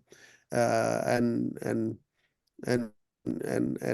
I also should add that the makings of a civil society and activist groups and popular movement doesn't exist. We don't have that history as a country. We don't have professional associations. We don't have like lawyers syndicate or doctors syndicate or teachers union to mobilize people to demand change. We don't have that. And so I think if we are going to contribute to progress and change in South Sudan, one thing we must do is to help in the creation of a groundswell movement from people, including helping associations to form, professional associations to form. We still have a long way to go with regards to reforms in South Sudan. Thank you. Thank you so much, Professor Juk. We really appreciate your time and your amazing contributions as always on a number of spheres. You touch on the economy, the politics, and the need to fix South Sudan, or at least think along the ways of fixing it. I think the idea of civic groups or increasing the what they call civic space is very important, but obviously at times it is met with resistance, but clearly that's the way forward. I think the more being build a critical mass of people, active citizens who are determined to see change in a peaceful way, that then hopefully the system, it appears they do take note of criticism and protests and disquiet among South Sudanese at various times. The utterances of people's opinions have been taken on board, but how to maintain that process, maybe to create a corridor of dialogue without people thinking it's criticism. This constructive engagement is very important, but again, there are lots of talks here and there. And the elections obviously is looming, and it's forever a concern how it'll be done and whether it's going to cause more divisions or whether it's a step in the right direction. So we'll look to see change in our lifetime, not beyond our lifetime, but it could just be optimism. But many societies have been here, and as Moses said earlier, Angola is a good example we can learn from. There are many, even many countries we can learn from who to reverse the fate or the challenges and resorted back. But clearly there needs to be a dialogue of some type and continual dialogue with the leadership, but a societal dialogue as well, to try and really find the spirit and the soul of our people and the nation and why we became independent. Yeah, but thank you for your time. I'm feeling bad for Beck. I don't know if Beck had a question, a burning question, but Dr. Juggles, professor, is also in a rush. But if it was very quick, maybe, I don't know, Professor, if you can accept a very quick question. No. Okay, go no, ahead. mine was not just this a question, but to make some comment. But if Professor Jog is rushing for the kids, I think that's important. It's more important, yes. Yeah, Okay. that's most important. So he's allowed to go. Yeah. Have a good day. And, thank you, Brother Jug. And happy Easter. The same to you. Yeah. Thank you. Thank you, Beck. Yeah. Thank you. Thank Yeah, you, thank Professor. you. All the best. Yeah. Thank you. Thank you, Professor Jog. And the issue, the topic that you have brought up earlier. Sorry, can you raise your voice slightly? All right, I'm saying. Come closer to the mic. Yeah, thank you. Do you get me now clearly? Yes, we can hear you. So yeah, go ahead. All right, I'm saying the topic you brought up on economic security and prioritizing citizens, and then the South Sudan national interest. This is a very important point. And when I was listening before, I got a technical problem on my laptop. Professor Jog was giving us more about this area, and I don't want to go back to all this. But I want to pick from the last point he has mentioned now, and then he left forward. And plus other people, I got them. Currently, I'm in China, to be exact. I am now in China. And somebody was talking about getting some of machines in China to go and help in the developmental issues in the country. I think we, as the youngest nation in the world, until today, we are the youngest nation because there is no any other country that has came after us. The country stands at this point whereby we had a conflict, as Professor Jok alluded to, 2 years after the independence, and people's hope were raised higher to have peace in the country and stability. Since we have been in war, the liberation war, for so long, now we are in our own country with our own sovereignty to have a lasting peace in the country. But unfortunately, the war came about, poverty is there, and therefore everything come to standstill. So the internal conflict and political instability mixed together with these economic hardships, they impaired any development in any country. And therefore, we cannot talk about the citizens' welfare, which is already at that risk. So, talking about economic security is very important at this particular, when citizens have to share their ideas as a foundation for peace and prosperity. And this is the principle that we as the citizen of the country should adopt in order to move forward, to have our own sovereignty and to enjoy the services that we have been looking for. One thing I want to put across here is that as a young country as South Sudan, and as the South Sudanese citizens, we must strengthen our internal security first. Strengthen our internal security, and then by avoiding giving the information, classified information, to unauthorized people. Most people around us, they control their information, and by doing so, they are able to move forward, and that is in safeguarding their own security.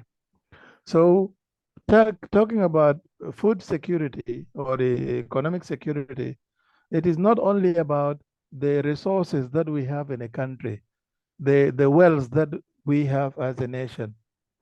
It is about the stability, the ability of this country, or our ability to create a resilient, sustainable economy that will benefit all the citizens. And this is what David Stone in his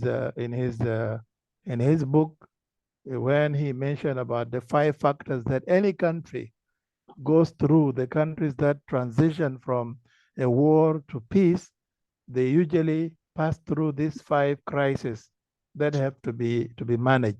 One of these 5 crises is equitable distribution of resources. So if we are able to equitably distribute the resources that we have in our country, I think that it by itself is part of security. Since our country has been blessed with these abundant natural resources, mineral resources, and everything that we have, our country has been depending on oil, as Professor Jok mentioned it before. 98% of the revenues that come to the government are on the oil, and we are not able to build even a small refinery in Juba, or a small refinery in Adariel, or in Fallujah, or in Unity State. But we are producing, depending on oil, and we are bringing our oil from another country. This is one of the challenges. We have also seen, where is our GDP? Where is our gross domestic product? Nothing, zero. Our currency is depreciating every now and then. We have hyperinflation in the market. People become food insecure. These are major challenges that we have to look at them if we are thinking of having an economic security. I am not from economic background, but as somebody from public administration, which is part of governance, these issues come across for us, and we always have a say on it as people. So for us to achieve economic security, in my view, we must have to diversify our economy beyond this oil. And this is what exactly the former Minister of Finance, Dr. Barnaba, has been doing. He was trying to establish a system in a country. And that system is that we have to move away from depending on oil and diversify our economy. Now, it is really unfortunate to share with you the experiences I have personally when I was in Juba or in other places in South Sudan recently. Okay, it is unfortunate that you find foreigners everywhere in the country. I went to Kapoita, I find they are there in Kapoita, deep down in the forest, deep down in the village. What are they doing? I went to areas of Jebel Buma, areas of Morleje and Kachipo. Deep down that side, there is no road. There is no single road in Jebel Buma. With eight payams in one county, the only county headquarters has a primary school. The rest, nothing. Okay, I find there were many foreigners in that areas. What are they doing? Definitely, they are looting the resources of the country, and the population with highest illiteracy rate.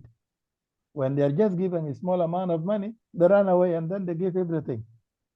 So this is one of the problems. We must have to look at it. Therefore, if we are to talk about economic security, we must have to diversify our economy. We must have to invest in agriculture. And in agriculture, the issue of unemployment that we talked about it before, employment can employ most of our population. And this is a game changer. It's a game changer, as late Dr. John Garang put it, that if we become a people tomorrow or a country, we will use the resources from the oil or oil revenue to fund agriculture. And this is the most important part that we need to consider as people. So we can achieve food security, we can reduce the poverty, we can establish economic stability by harnessing this arable land that we have across the country. I was in Awil, I have seen Awil rice. Today or yesterday, there was this rice from Akon, which was harvested, which is very, very nice. So we need agriculture innovation so as we have to produce our own food. Our rural areas, they are suffering now because of lack of infrastructure, okay? And the services and so forth and so on. 82% of the people in our country are living below the poverty line. Hey, are you getting me, my people? We are. Okay, We are 82. We are Okay, 82% of the citizens, our people who are living in the rural areas are living below the line of the poverty. So we need to improve the living conditions by promoting the education, by enhancing the infrastructure that we are talking about it. Now, somebody has mentioned, Professor Jok has mentioned that building roads. We remember in 2019, the government signed an agreement with Shandong High Speed to construct road. Now that road is no longer being constructed by Shandong High Speed. It is given into the ARC. Okay. Now, what is it? We need to have people-centered approach. And this people-centered approach is to focus on improving the living conditions of our people by promoting the education, particularly quality education. Okay. And then by enhancing the infrastructure, giving it to all, we have to build, whether it is road, whether it is hospital, whether it is schools, we have to do it. And this is what can help us to sustain the living and improve the living conditions of our people. Now, come to the second point, prioritizing the citizen. when we are to prioritize a citizen, I have to put it across that for us to measure, a true measure of any nation's success is how well that country meets the needs of the citizens. So what do citizens want from the country? They need security. When they have security, they will be able to move from their houses and go to the farm, cultivate the lands, make their own food. They need road so that the road, what they have produced in their farm is taken to the market. They need a hospital. When they become sick or their children become sick, they get treatment. They need a school for the children to go to school. Few things, not many much, they are not even very much. So if we are able to meet the needs of the people, that is the priority to me. And this means that by investing in education, by investing in health, by investing in infrastructure, these are vital for human development. Yes? Somebody's talking? So, hello? Hello, Victoria. Go ahead. Go ahead, continue. Okay, I'm saying these are the important part for human development. As education empowers the individuals, it promotes innovation, it prepares the workforce.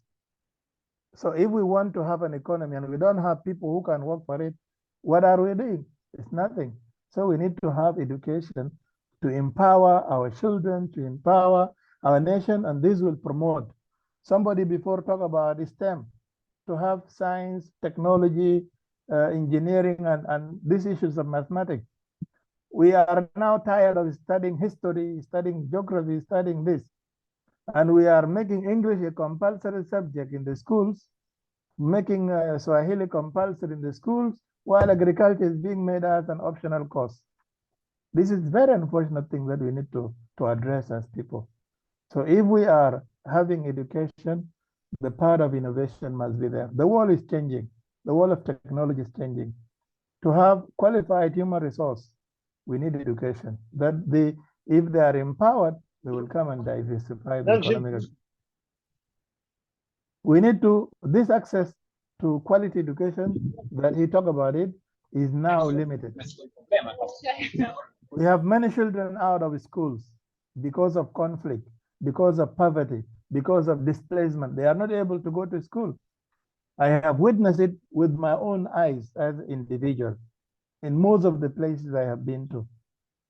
So I am emphasizing that to move forward, and to prioritize our citizens, we must invest in education.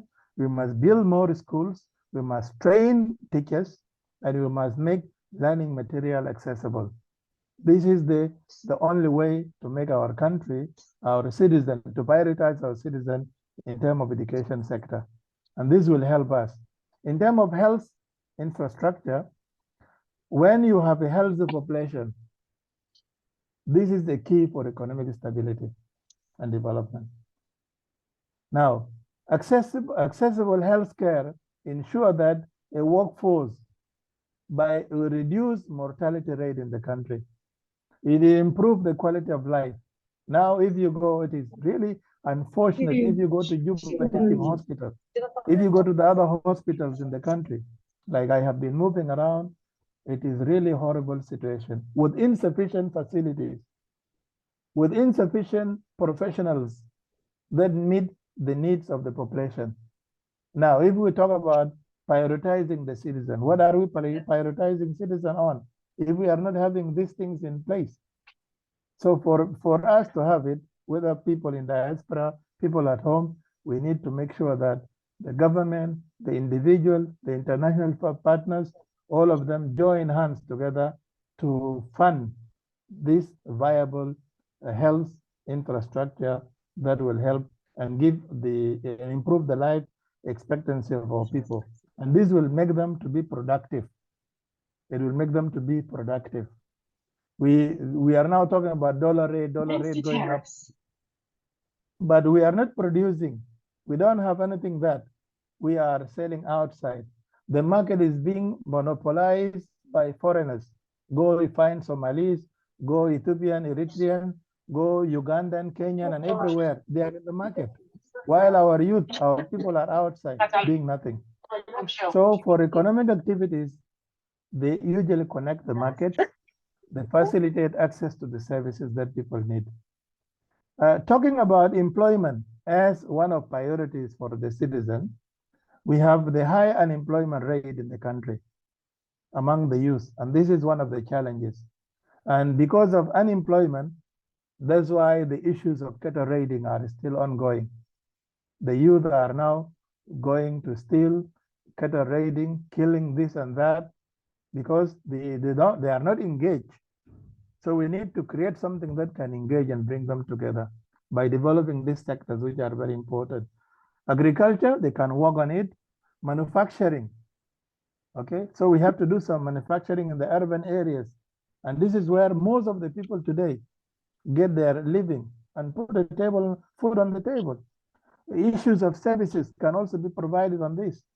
So the issues of unemployment can be addressed by creating more opportunities. People don't, not all of us can work in government, but government create opportunities. The government should create opportunities for these young people, whether with companies, whether with this private sector. It is real private sector, not a politicized private sector that we are talking about it. Now, Prof. Jog was emphasizing about the division among people. Now, in this scenario, we need what is called social cohesion. The fact that our country has more than 64 ethnic groups, it is really good. We have to come together. We need a national unity. We need to progress. We need to embrace one another. We need to promote. We need to promote the understanding among ourselves. Okay? And then we tolerate one another. We collaborate with one another. We have to work together with the communities. Whether you are from where or wherever, we are all South Sudanese. Nobody is equal, is more important than the other. We are all of equal. We have the same duties. We have the same, we can be subjected to the same right. Now, what is the interest of South Sudan? What is our national interest if we are to talk about it? Now, the South Sudan or our country's success, it hinges on our ability to create a stable, prosperous, and inclusive society. And that is part of social cohesion I have mentioned a few minutes ago.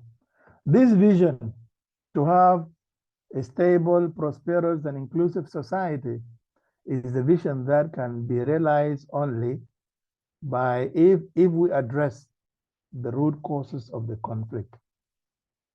We have to address the root causes of the conflict. We have to promote the national unity. We have to engage in constructive dialogue among ourselves as people.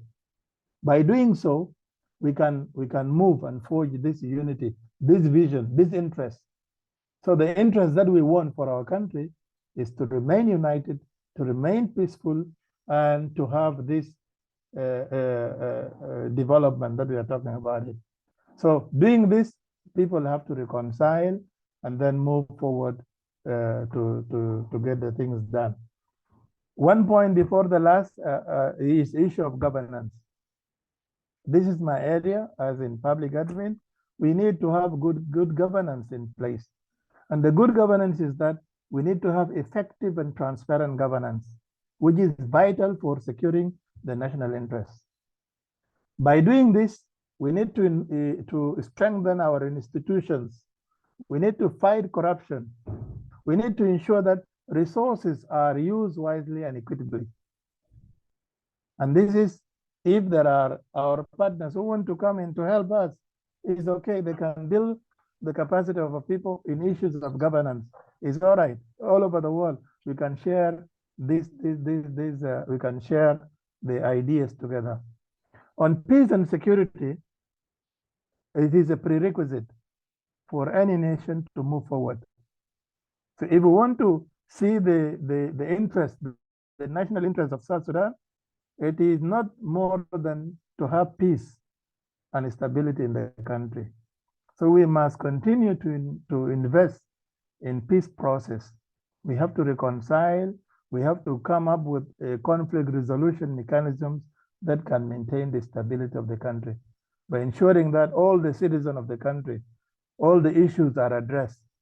And then these rampant guns which people have in their hands, they have to be disarmed. Civil population, like recently, day before yesterday, citizens from Unity State came along the areas of Rumbek, areas of Tony, areas of Warab, with issues of raiding kettles and so on. And people died, lose their life in this scenario. So we have to disarm them. And if there are those who the combatant, they have to be demobilized and reintegrated back into the society. We have to learn. We have to get our lessons. Yeah, we are a young nation, but a young nation, for how long are we going to remain young? Are we not going to grow? We need to learn from other countries that have similar situation like what we have today. Rwanda in 1994, what was it in the genocide? Where is Rwanda today? It is one of the strongest progressing countries in Africa. Why is it progressing? Because it has a strong leadership. It has clear vision. So if you have strong leadership and you have clear vision, can we not learn from them? Can we not collaborate internationally in order to overcome the ruins of conflict by embarking on a path of economic renewal? These successful stories, they can help us to recover. Now, the way forward, for us to move forward as a country, it requires to integrate economic security with the citizen welfare by strengthening the visionary leadership, by having good governance in place, by having active participation of the citizen. And participation is also one of the elements that have been mentioned by David Stone in his model, that citizens, if they are not participating in the governance of their country, it will look like what Dr. John Garang mentioned during the time of liberation struggle, that Sudan is our country. If you look at that, it is a mirror, and it is only me seeing myself. And when you ask to see yourself or Dr. Agumrin, and then I refuse, and I know that this is our mirror, all of us, then I will take just a stone and break the stone, neither you nor me. So to avoid the issue of marginalization of citizens, we have to have equal participation in governance, in the decision-making process. And this will, by doing so, we will be focusing on sustaining the development, developing the education sector, developing the health sector, developing our road, having a national reconciliation among ourselves, and by doing this can steer our country to peace. Hence, we have to mobilize our people, we have to mobilize our communities, bring them together to be participants in the development process. Development cannot be done by government alone, but we are stakeholders in that scenario. So by doing this, these are the realities that can promote to have it among ourselves. We need to apply the principle of behavioral economic that are to design the policies and programs that can benefit our people by encouraging our people to be saving. Now you find somebody back home having a lot of cattle, a lot of cows, but is hungry, is not able to get any food. And if you take out this one cow and sell it away, will it not be able to survive? If we are not, will we not be able to save money by opening bank accounts in our country? So we have to move and do this. So in conclusion, the real situation now in our country with these formidable challenges I have mentioned or other people have mentioned, but again, there are also significant opportunities. The significant opportunities are available everywhere you go. If we have to prioritize the economic security and the citizen welfare, we will be proud and we can protect the national interests of South Sudan. We can transform our country to from conflict to peace and lasting peace. By learning or by drawing lessons from the other nations, as I have mentioned, like Rwanda and so forth, we have to have a commitment to reform. And that reform come together with peace. And then our future will look bright. The time for action is now. The time for action, it is now. It is upon us as the citizen. It is upon the policymakers in our country to make, to seize this moment to transform our country's destiny. So if we want to move forward, we have to unite. We have to take action now, not tomorrow. I thank you very much. Dr. Beck, I don't know how we didn't connect because you were meant to be on this discussion and you've humbly done it. You join in. I think we were meant to reconnect during the week and I got derailed slightly, so I apologize. But thank you so much for this brilliant contribution. It really warmed my heart to listen to you. Like I said, I read your article some time back of your experience having visited various parts of South Sudan and how exposed and vulnerable our citizens were. Nobody was actually attending to their vulnerability and literally the country is just open to anybody.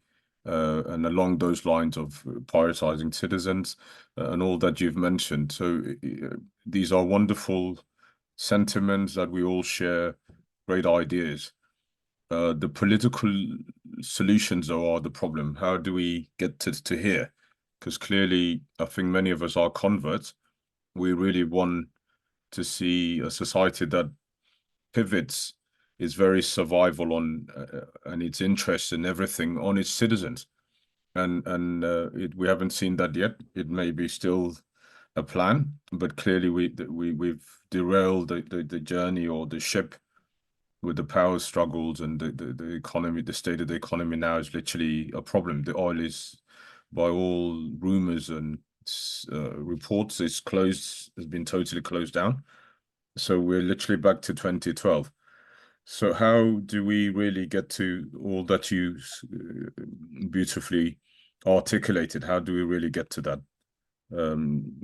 Yes, you said to unite, but again, we've been pitched against each other by consecutive North Sudanese government and even by our own leaders now. Equally, basic survival, just how to survive and get through from day to day is the biggest issue at the moment for our people. So just wanted to ask what would be the journey from here to get to that promised land that you so eloquently articulated, and you visited and saw, you know, the state of the country and the challenges citizens were facing. Equally, hopefully, Dr. Gum also, you're welcome. You could contribute to that question as well. But back to you, Dr. Bag. Yeah. Kush, you want to come in? Yeah, let Kush come in briefly, and then you can come in after. Yeah, go ahead, Kush. Yeah, I just want to ask another question so he could be able to answer it all at the same time. Go ahead, Kush. Yeah. Thank you, Dr. Bag, for this incredible contribution, and you're well read, and you're referencing some of where you brought in those contributions from. You're not pretending those are yours all. You know, that's a good thing. So we could be able to know those sources. You mentioned something very intriguing. You mentioned that Rwanda was one time in our shoes, but now they have developed. And one of the ingredients that they have developed is having leadership. They got the leadership in the right place, in the right orders, in the right positions.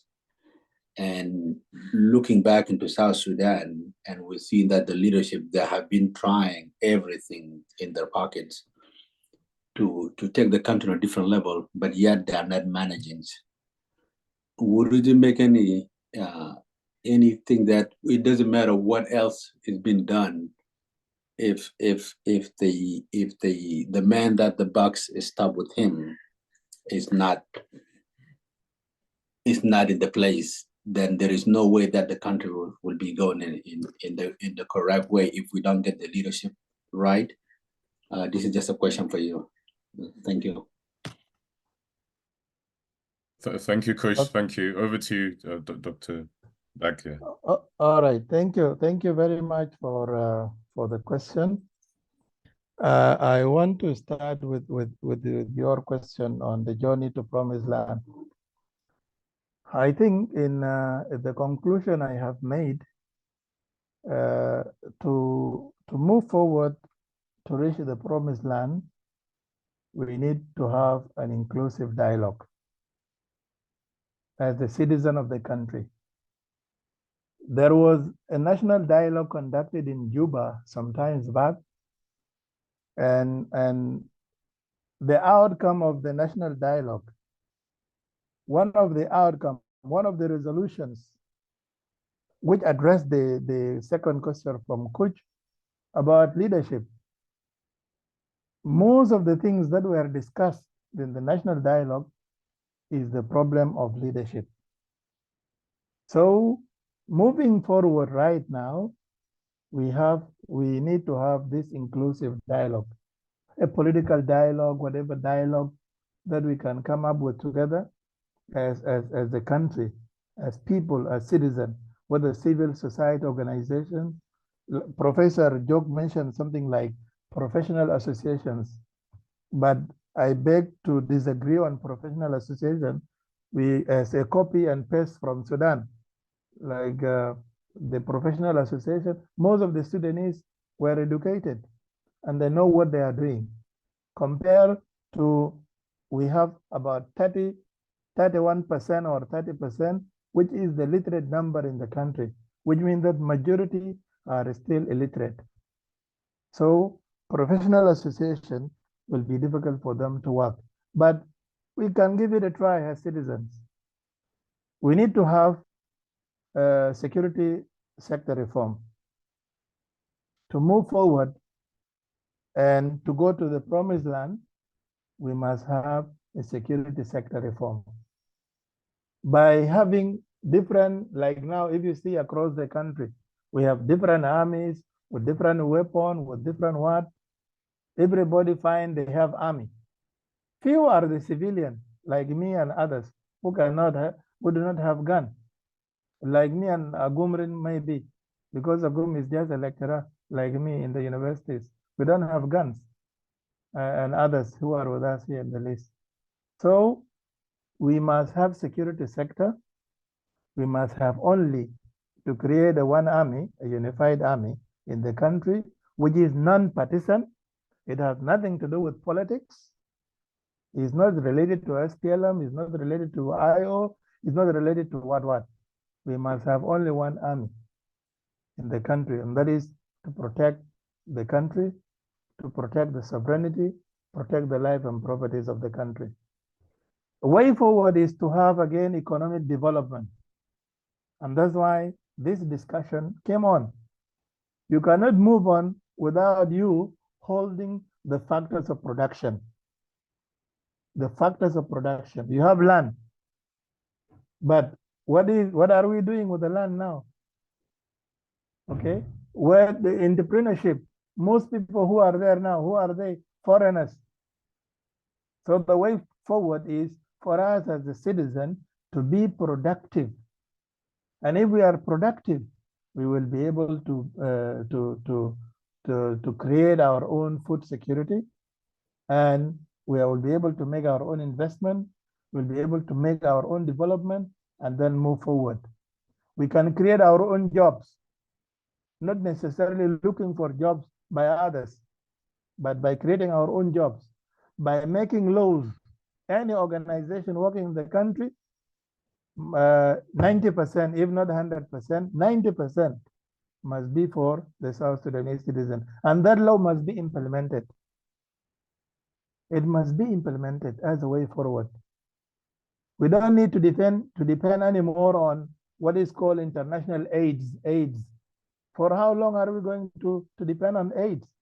And these aids are not even given free. They are given with attached conditions. We need to be productive citizens.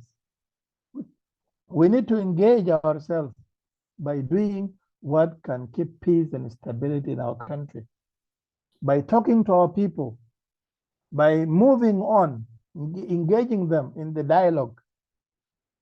Then we will be able to move forward.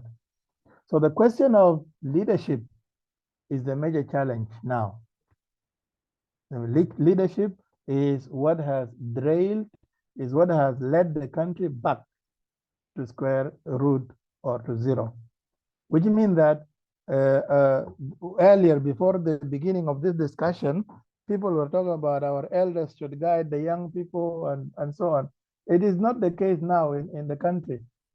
Instead, young people who have more resources in their hands, elders are coming to them to beg from them and to get advice from the young, instead of young getting advice from the old people. People are no longer listening with their ears, they are listening with their stomach. So we have a problem, and this problem is leadership, and leadership can be fixed even only if we are all united as a citizens and speak one voice. Whether there is an election, there is no election, we have to be bold enough to find our way to peace and stability. I hope I have answered. You have, yeah. And we really appreciate and your colossal contribution here. Please keep in touch, and we will definitely bring you on the forum. There'll be a few more discussions on this, as well as governance issues. So hopefully you'll join us, since it's your specialty. I think, Kush, my question's been answered. Is yours okay? Yours has been answered. So we move on to Dr. Gum. Yeah, I will take the partial answer that has been given, guys. I understand the where you are right now in the country and the security place in the country that will not allow for a direct answer, but it is satisfactory. Thank you. Okay, he's actually in China. He's in China at the moment, but it's okay. Yeah, I thought he's a lecturer in the University of Juba. Yeah, but he's in China. Yeah, he's doing his further studies. Yeah. So, yeah. Okay, so we need to tell Prof. Jok, who has already left, he should not lose hope. He already lost hope, and like he's holding his breath. No, it's our country. Yeah? We have been passing through these challenges and so on, and we need to go till our land and make our own production, and the citizens have to reconcile. Building a state is not an easy. We need a system in place. Yeah, we need a system in place, and we need equitable distribution of resources. Absolutely, yeah. Now, one of the things we are concerned about in the charter is the need for a legacy fund, which looks to appreciate liberators from 1955 to 2005, which is a fund that could be contributed to. Maybe other ways could be found to expand it, but you definitely need to have a recognition of people and what they've done. Now, this may remove this culture of entitlement and this perpetual stress and demands on the state to look after people's health and all of those other issues. You mentioned earlier health and education are fundamental pillars of development and future plans and obligations to citizenship. But from what we know, the budgets allocated those two essential services are literally peanuts. So it's not that people are not blind to what needs to be done, but where is the will? Is there a lack of political will, a sense of disinterest, or greed has blinded everybody? What are the issues? Because culturally, when somebody reaches 40, your burden, as the Japanese say, is no longer yourself. You have an obligation to yourself at some stage, then to the family, to the clan or the society, the nation. All of these are passages that our cultures teaches us that you can no longer be fighting everybody. You leave that when you're before you're 30. You get to a stage where you start to have children, and so in itself that humbles you. But it seems the war has really robbed us of our values. And how do we resurrect that the society that we know or knew? Yeah. Sorry, go ahead. Resurrection, as we are now on the resurrection day, because we are already on Sunday for Christians. Remember when in Ethiopia, when they were fighting against the emperor, and after removing him from power, and Meles Zenawi took over with his people, they forged their own way forward through citizens. Sorry, was it Meles or Mengistu? No, Meles took over power. After Mengistu, yeah. Okay. Oh, when no, because the king was Haile Selassie, was Mengistu who got rid of it. When they deposed Mengistu from power, those of Meles and the group took over power. The TPLF by then, they took over power in Ethiopia. What have they done?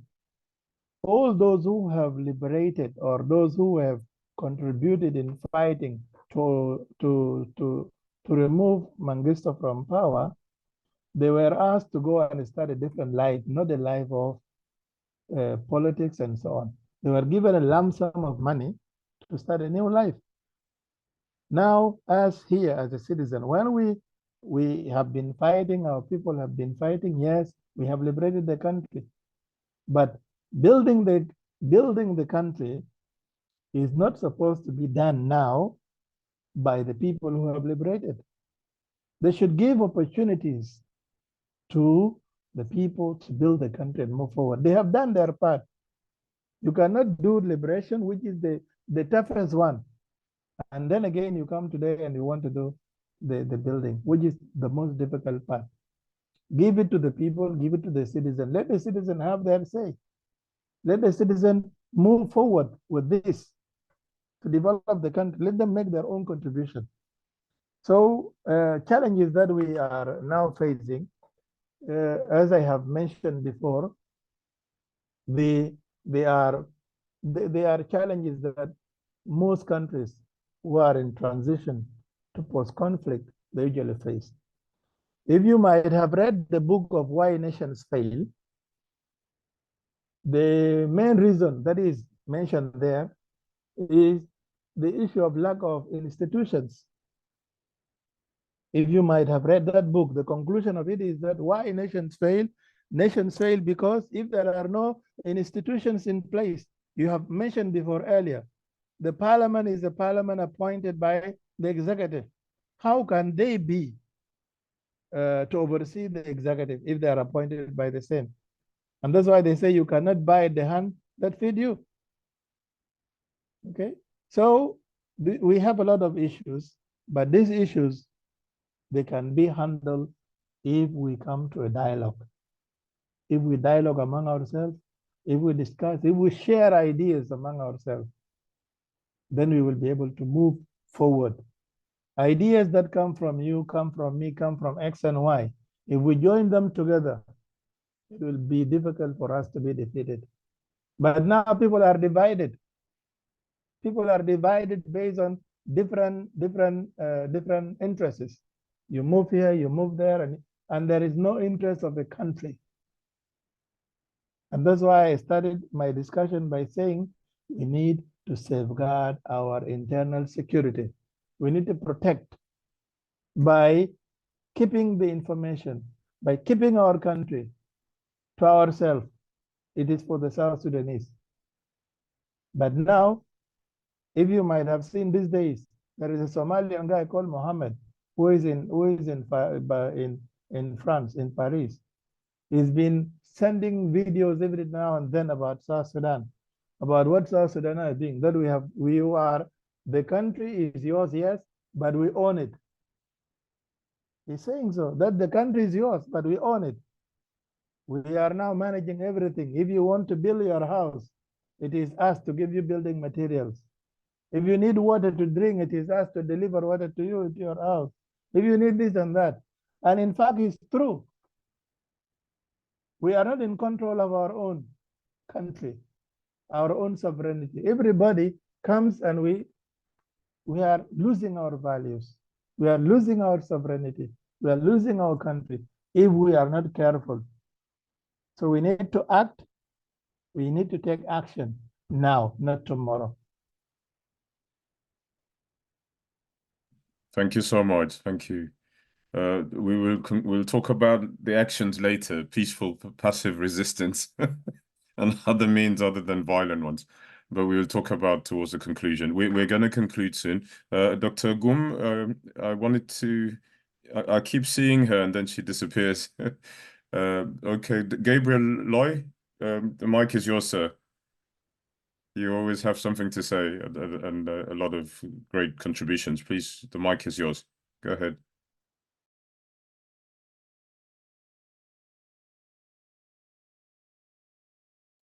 Dr. Gabriel? Okay, I think his mic is playing up. Give him a chance. Anybody else who wants to speak as well, please feel free. We have about another 20 minutes and then we'll conclude. So we will have this session, then we'll end on a positive note. Kush and I and the charter normally try and end on something positive. But Ida's got her hand up. Yeah, Ida, go ahead. Go ahead. Joseph, Sorry, we'll let you in a second. I'm about to disappear, so I wanted to say that I think that sometimes people use fear as a way of controlling situations. So what the doctor just said about, oh, you want water, you want this, you know, we can supply it. I think that's a sort of fear tactic in a way. And those who are on the ground won't necessarily listen to that sort of thing because they'll know where to get a lot of the things that they require. It's only those who maybe aren't there all the time who might think, oh, this is a way of securing resources because they have the money to do it that way. Others that don't have the money wouldn't even be listening to that. So I think that half of what I think is that if you're too scared of talking about what is going on or informing people what's going on, it allows the fear to build up and allows people to stop, you know, go into their shell sort of thing. So that's what I just thought I'd say that before, because I've been interested and I've been putting down notes just so that I can look back at them while I'm here and think, oh yes, this, that. So that's why you see the notes in the chat. But thank you all. It's always interesting. Thank you. Thank you so much, Ida. You're always welcome and you're a great contribution to our discussions. And you must come to South Sudan one of these days. It's a house that has been built with a lot of labor and it will not fall, but it needs a lot of work. Yeah. I guess what concerns us Justin, yeah, go ahead, Dr. Gabriel. Hi. Hi, welcome. Yes, sorry, I have been having an issue with my mic. Okay, sorry, so sorry. Not kind of stuck. I don't know. We can hear you now. Yeah, so we'll give you a chance. I think I attend some of the discussions. Maybe I missed some. I log in a little bit late, but I captured what Jok had to say. But I think I listened to the last speaker or the speaker before Ida Beck. He made good interventions, and one of the things that we need to focus on is actually to really educate our people, Justin, at the grassroots level and the team, to really be active participants in economic growth of our country. Like what Beck mentioned, like this guy who is moving around insulting South Sudanese, I think some of the things that he's saying there are correct. We are not in control of our economic activities, and I think it is important that one we advocate and make a case to the relevant people that it is important to empower our people, but also raise the awareness of our people to be able to be the active participant. Like if you look at Juba or Malakal, some of the activities that are being done are not necessarily, are not supposed actually in the first place to be done to be carried out by foreigners. Are supposed to be done by South Sudanese. But of course, the foreigners are feeling the vacuum. They have seen that there's a vacuum, and they are feeling the vacuum, and they are making a lot of money, Justin and the team.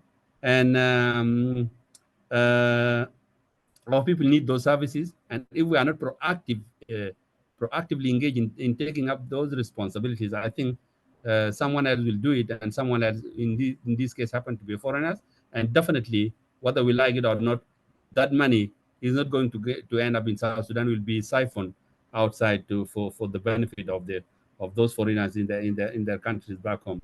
So I think empowering the grassroots level is important, and this topic today, raising awareness, let our people be active participants in be actually the leaders and the lead in those minor or micro activities that actually can at the end of the day make you earn something and empower yourself and change your livelihood.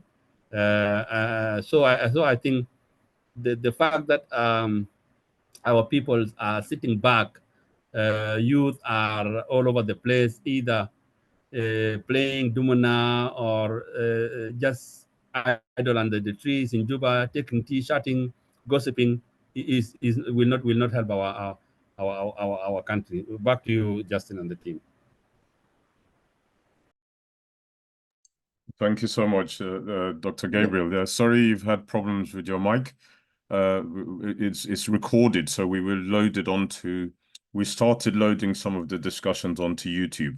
So just look for the People's Charter on YouTube. You should be able to get them, including your lecture last week.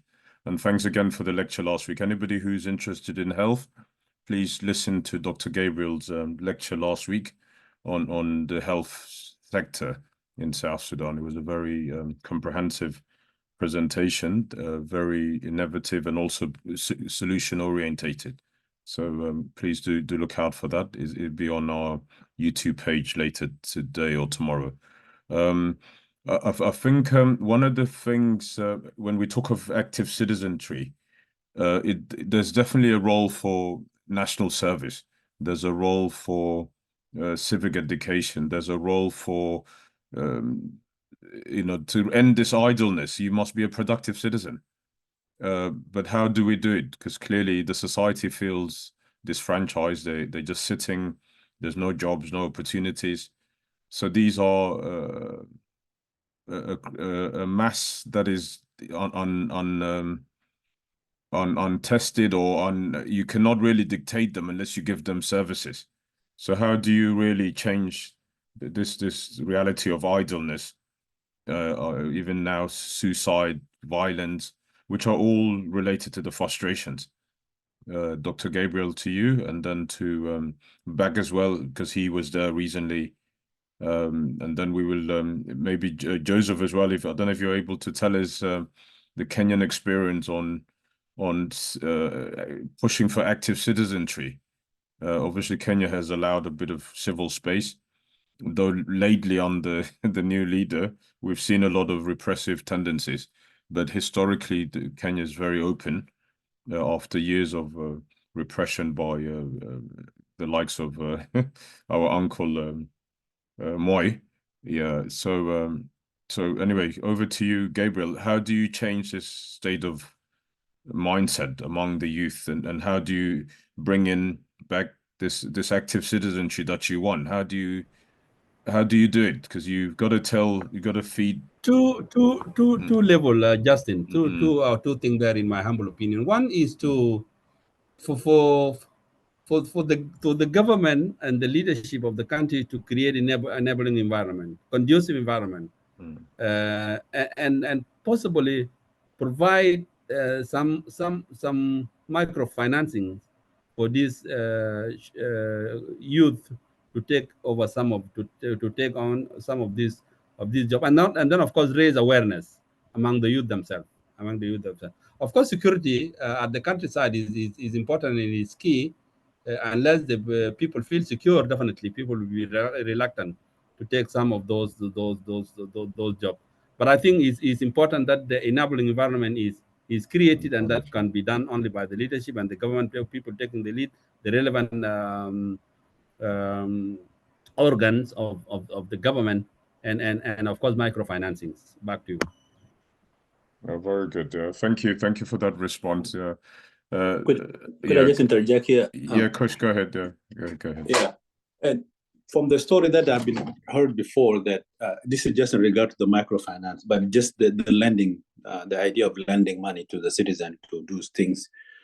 I've been heard that when the oil money was flowing and there was a lot of money, a lot of, especially people who have connections, they have went in to the government writing those bogus contracts or asking for this, and the government from them is specific. Some of the ministers would be giving them money in order, let's say, to buy food, to bring food and bring it to the SPLA, or to do some projects. So this is the idea of microfinance. You give money and to serve for a specific this is not exactly, but something similar.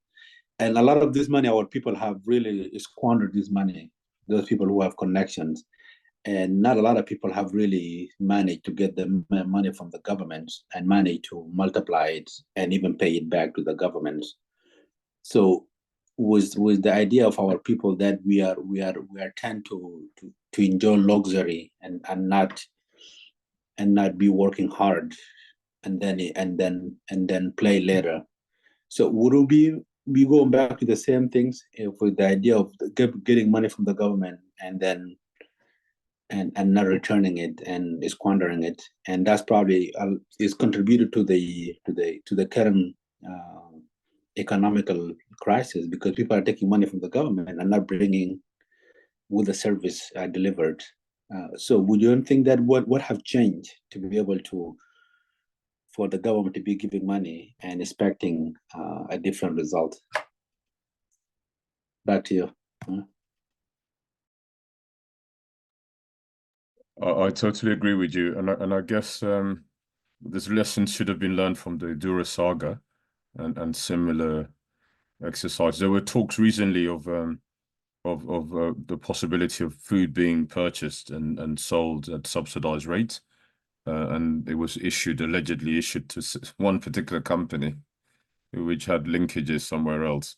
I don't know what's become of that lately. Gabriel might be able to. He may not be able to tell us, but that's the rumor that was happening recently.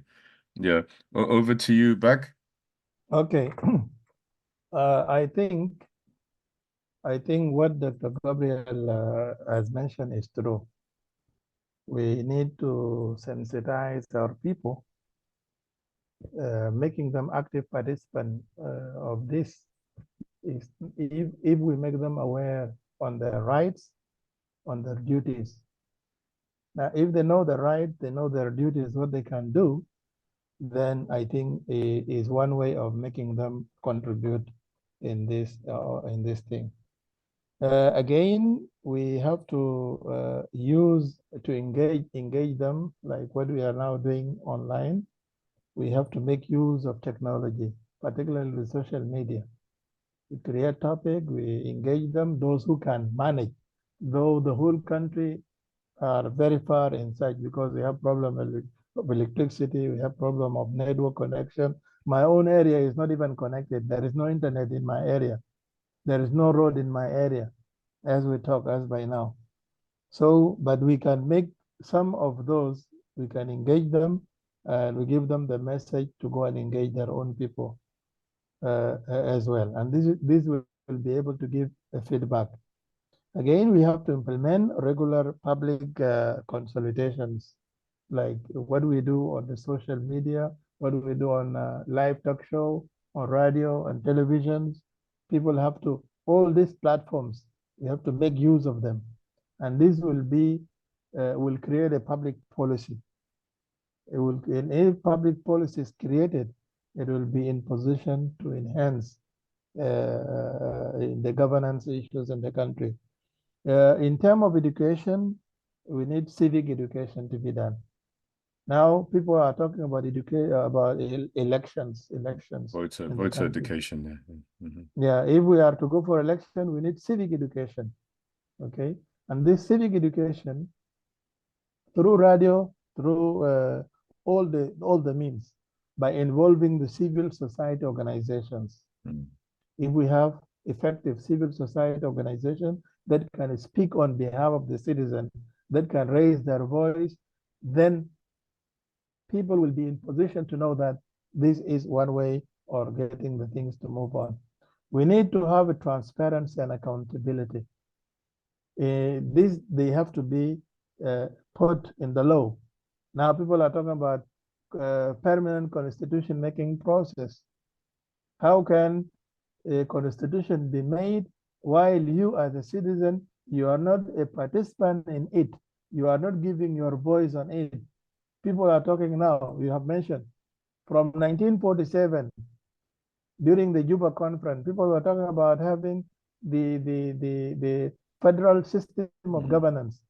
For us in public administration, we say devolution of power and resources to the people at the local level. Even at this decentralized system of governance that we have, if it was meant to take the services to the people that Dr. John Garang has mentioned, what are the services that can be taken? Now people are migrating to the city, to the urban areas. And instead of urban areas going to the people in their areas, to the villages, okay? Which means that if we have to do this, we have to empower the local governments to give them power, give them resources. It is part of devolution. If federal system is seen differently, then the same decentralized system we have currently in the country can be done to empower the people at the local government level. And this is one way of making people participant in the decision-making process, from the Buma, from Payam to county, and up to the state level and to the national level. Is also part of governance, which I am looking at it from that perspective. So all of us that are to move forward as a citizen, we need to these few things to put them in place. I think this is how I can answer it. That's wonderful. Yeah. Obviously, I won't go to the moral compass and whether we have that sense of drive and consensus among all of us, particularly the leaders, to get these things done. And if also people are afraid of a mass awakening or participation in politics, because it threatens power if people are conscious. It's a healthy thing, but it may be a threat to some. But again, I don't think our political awareness among South Sudanese is that low. I think people know their rights. They may not be articulating it in any way, or but they definitely know their rights. Some don't know. Some people don't know the right. Some people don't know the right. Even the current transitional constitution, chapter 2, which talk about the Bill of Rights, people don't know what is this Bill of Rights talking about. But this right is given to speak, to assemble, to do this, to do that, is all in the constitution, but people are not aware. As I have mentioned, the latest report by UNESCO is saying 31% of the population are literate, which means that the 70%, those, and illiterate is a person who can read and write. Right, yes. Regardless of the level you have reached, is considered to be literate. Now, what about those who cannot read and write? The situation I have told you before, when I was in Jabal Buma, seeing the children in front of me, thousands standing, and there is no even good school, there is no good teacher to teach them. I was in tears, but I have nothing to do in my hands. There is nothing I can do. I tried to talk to them. I went there. I took permission from the school administration. In the morning parade, I came and addressed them. I encouraged them with the small thing that they have. And the teachers, like when I go to a class, I saw one of the teachers teaching the way he was writing on the board, on the blackboard. It was really one of the horrible things that I have ever seen. Now, later on, I called him out slowly. I asked him, my friend, what is your level of education? He said he finished primary 6. He was going to primary 7, but unfortunately, there are no teachers in the school that can teach him to go to primary 7 and 8. So he was recruited and became a teacher. Look at that level. It was really something, a problem. But at the end, what shall we do? We don't have, in our hands, we have no power, we have no resources, we have no this. And this takes us back to the same point of national dialogue, which is a problem of leadership. So if there was a good leadership in the country, we can manage to build good school to our people, to train our teachers, to have our own national curriculum as we have. And that curriculum is to be translated to be, children have to be taught. You cannot imagine now, as we talk, 2.5 of children, million of children are still out of school. Whose responsibility? Because that's what I'm saying. People have to be participants in the decision making, in the governance, and so on. So our people, our citizens, our parents, they must know the importance of education to encourage their children to go to school. Thank you. Thank you. I just wanted to acknowledge the role of civil society organizations. They organized a conference recently. We were even meant to be part of it. It's just that we're away, we're not there. But we supported all that they've done in wanting to look at the next phase of elections and the end of the transitional period. And they really engaged the government really well. Again, as you said, their role is also to conscientize the society, but again, with limited resources and also a lack of a proper civic space, it becomes very difficult. But hopefully these things will come in. I think one of the questions we'll ask later to conclude, we'll try to address this issue. But over to you. Thank you very much, Dr. Beck. Over to you, Manon. Brother Manon, go ahead. And Yeah, Joseph, thank you. Joseph, Thank you you can again. come in next if you're ready. Yeah, go ahead, Manon. Thank you again, Justin, and you're I welcome. really appreciate everyone's contribution, especially in economic sector. This is one of the vital for the country to grow and have peace. The question that was asked earlier regarding the government funding and with the spirit of Duras Raka, I think we are not learning anything. You know, we just continue repeating the same over and over. As you mentioned earlier, that a couple of weeks ago during the current situation of dollar rise in the country, and they talk about economic cluster call meeting, and they talk about subsidized fuel and food item. Yes, you can subsidize food and fuel item, but the same government cannot just release the money at the same time manage the money. This is where the corruption is. This is where the problem is. In order for you to manage this type of situation, you have to create the group of supportees to put the strategy, how that food subsidy is going to benefit the citizens, you know. For example, like what we had in Khartoum during the Sorhaling Pass when the Bashir came to the power. From his own experience, went to the first thing they did, they call expertise and ask them how many fuel we have in the country, how many food is available, the food item that are essential like sugar, like the gig and so. And they tell them we have only for 3 days, only 3 days, less than a week. That's what we have in our strategic security.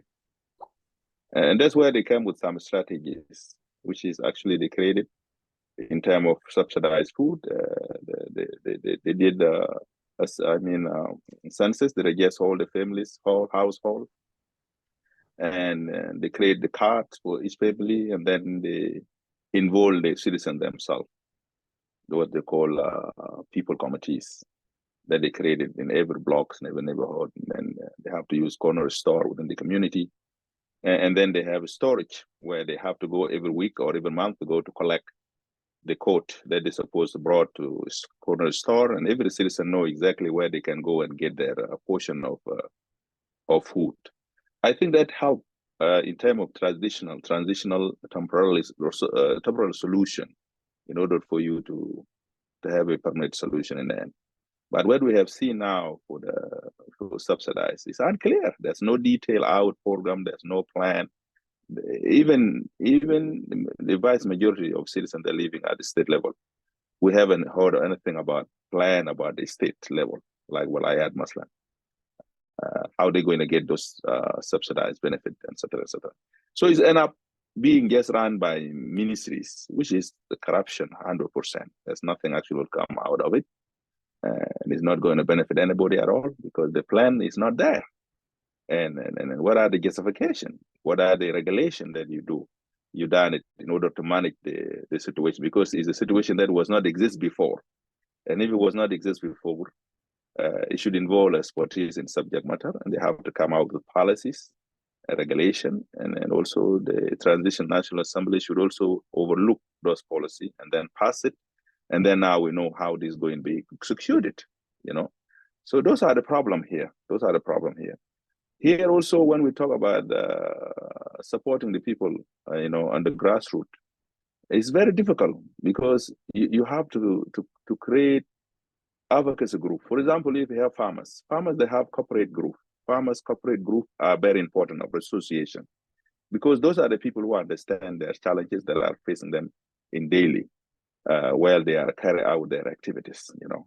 So if you don't have those type of groups that actually can voice themselves, like I heard a lot, even when they're talking about the solution for current crisis, they talk about injecting money into agriculture. It's just a word.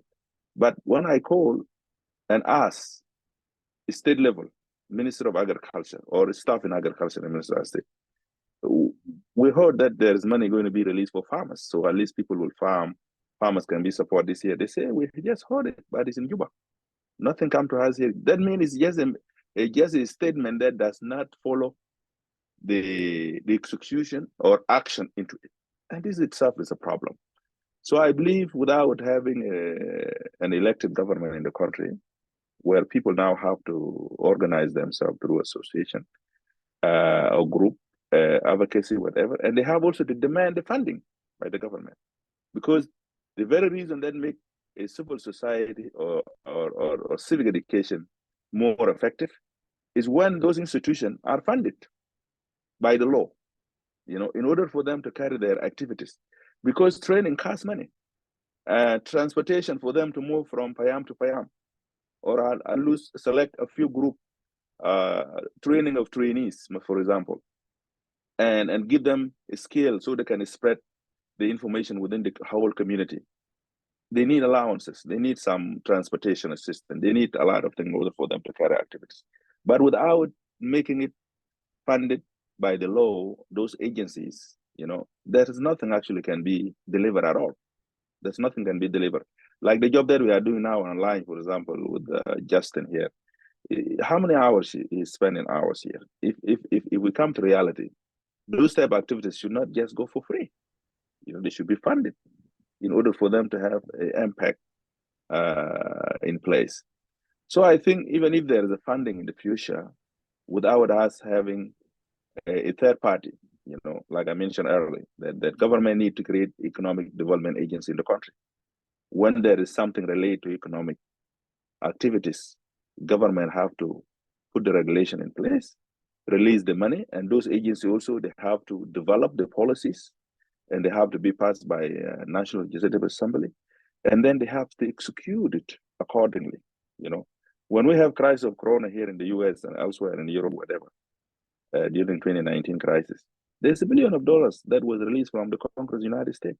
But before they release that money, they have to put expertise in the subject matter, try the policies, and then the money have to be released to the third party, which is agencies that are responsible, agencies that can be accountable by the government.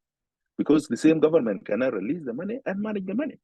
You have to put it in the hand of agencies that you can account them, and also the agencies that understand how they're going to manage it, and they put the policy in the place, and policy is clear, in terms of fairness, in terms of transparency, in terms of accountability. And then now people now have to apply based on requirement and regulation that they have to be executed. But for us, we don't have those agencies. As long as we don't have those agencies in the place, there's nothing actually can be efficiency done at all, you know. But we need to support our people, encourage them in order for them to invest in different sector of investment in the country or businesses. They need support. But how you support them is what you need to tackle first before even you put support into the table, you know, because the managing it is the most important thing. Releasing the money is not the case. You can release it, but how are you going to handle it? How are you going to manage it? That's where the problem is actually, you know. But I think we need actually to liberate the market, you know.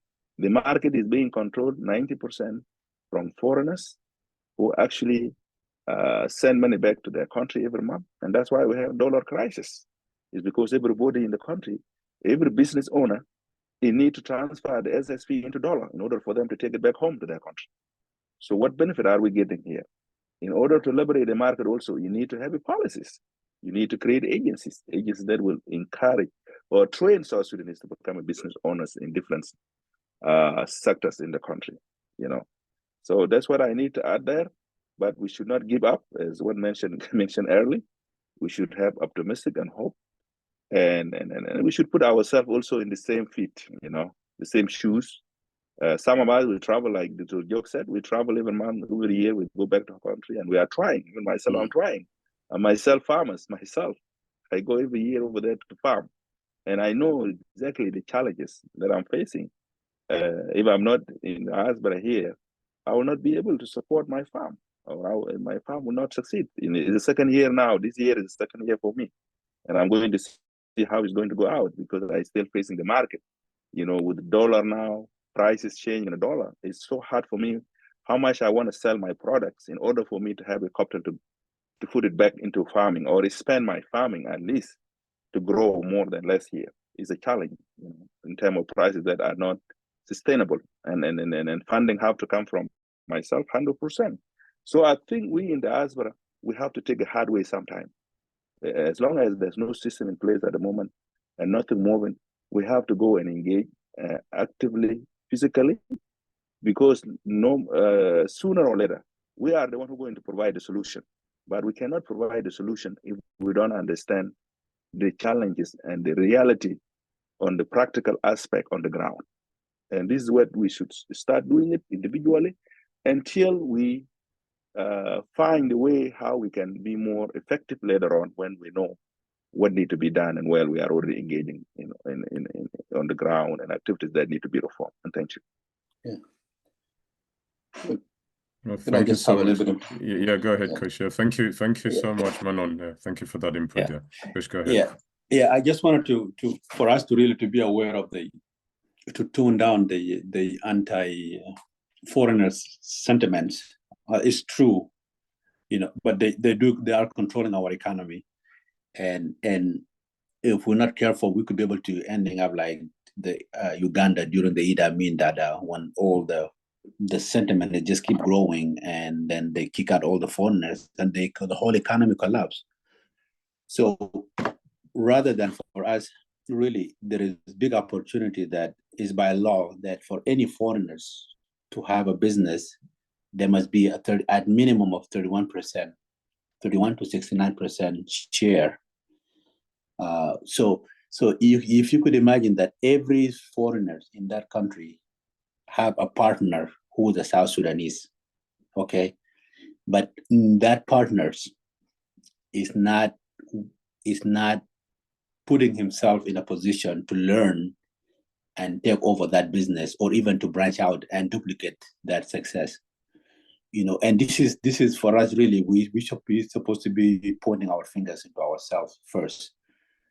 There is one country that during Saddam Hussein, when he was in power, and the same thing was happening. The petroleum industry was run by the Brits and the old foreigners, because they are the one have the experience. None of them have the experience. So what he does, he appointed duties to all these foreigners and tell them, hey, your duty is to learn from these foreigners as much as possible, because one day you're the one going to be running this. Okay, we will be in a position to kick them out, and then we, the local nationals, would the one to be leading this. This is without even telling the foreigners what is happening. So all these things are, the foreigners are running in, but the people, the best and the brightest from the universities and all those are appointed to be the deputies, the people who are learning and having direct knowledge of learning from this. And then fast forward in a few years, they did manage to kick out everybody, and then the one running it, and they're running it successfully, and they become a very an oil producing country through local expertise. If you go back to South Sudan, and we see every single foreigners there who establish a business have a partner with South Sudanese, but these partners, they're not learning, they're not putting in a position, they're not even replicating this. And this is really for us, we do need to be able to point out that we do need those people who are having partners with foreigners, they do need to learn and observe and knowledge for them to be able to run and establish and to become in a position that we could be able to run our things, our affairs by ourselves. There is no reason that we could not be able to bring our own water from the Nile and feed and bring our people to drink. You know, if you want to get poisoned, those Somalis, they could just be able to put anything and poison the whole South Sudan. Period. Look at that. So really, for us, really to be able to put ourselves and duplicate and learn, and without even learning, because when you're putting these sentiments, those foreigners, they will be like suspicious of, oh, those people, they don't like us. You know, so I need to be secretive in this and this and that, but you just pretend like, oh, you know what, yeah, you guys are the one running, but you're just learning. And then in a matter of 5 years, we should be able to run every sector of the economy by ourselves. If we put in our position to not thinking these people are taking our jobs, but this is an opportunity for us to learn, because we've been fighting for ages and we didn't have all these skills. So it's time for us to learn and become like there is a Nigerian, the tribe called Igbo. They do have these apprentice systems that somebody will be coming in, and it's become like, it's kind of like a slave. It's a slaving. You know, you come in and you work under a master's for 5 to 8 years, and you literally, that master will just give you food and place to sleep, and you are the one running the master's business, and he's your master, like master, you know. And then after a couple of years, and you're not getting paid for it, after 5 to 8 years, the master will release you and will give you money, but you have already learned the education that you have learned from your masters. And the Igbos are the most successful people in Nigeria because of these the Igbo apprentice systems. You know, those kind of things that we do need to let our children, our boys, let them apprentice under this Somalian and Eritrean and all those things. You know, let them work and learn. So when they're released, they could be able to establish and become independent business people. So this is just a little bit of interjection. So thank you. That was a great contribution, Kush. Yeah, that, just 1 minute, Justin. I think ahead. the problem, the problem also, what you said is true. Nobody actually against foreigners to invest in the country in the first place. But the problem here also, the laws are not really clear in terms of when you are, because they bring even employees from their home country. And this is the problem. They bring employees from their home country. There's no law, like what you said. Even the law is there, which is 69, 31% at least as a policy. Any foreigner need to invest in the country, they have to have a share holder of South Sudanese 31% at least if they are funding this project 100% whatsoever. Those laws are not being executed, are not being applied. And these also go to corruption, because there are officials who are actually signing those partnerships, and they never recruit even South Sudanese to be a part of the employees in those projects. Because why? Because they fear from being known. They think that they are hiding the corruption under those businesses.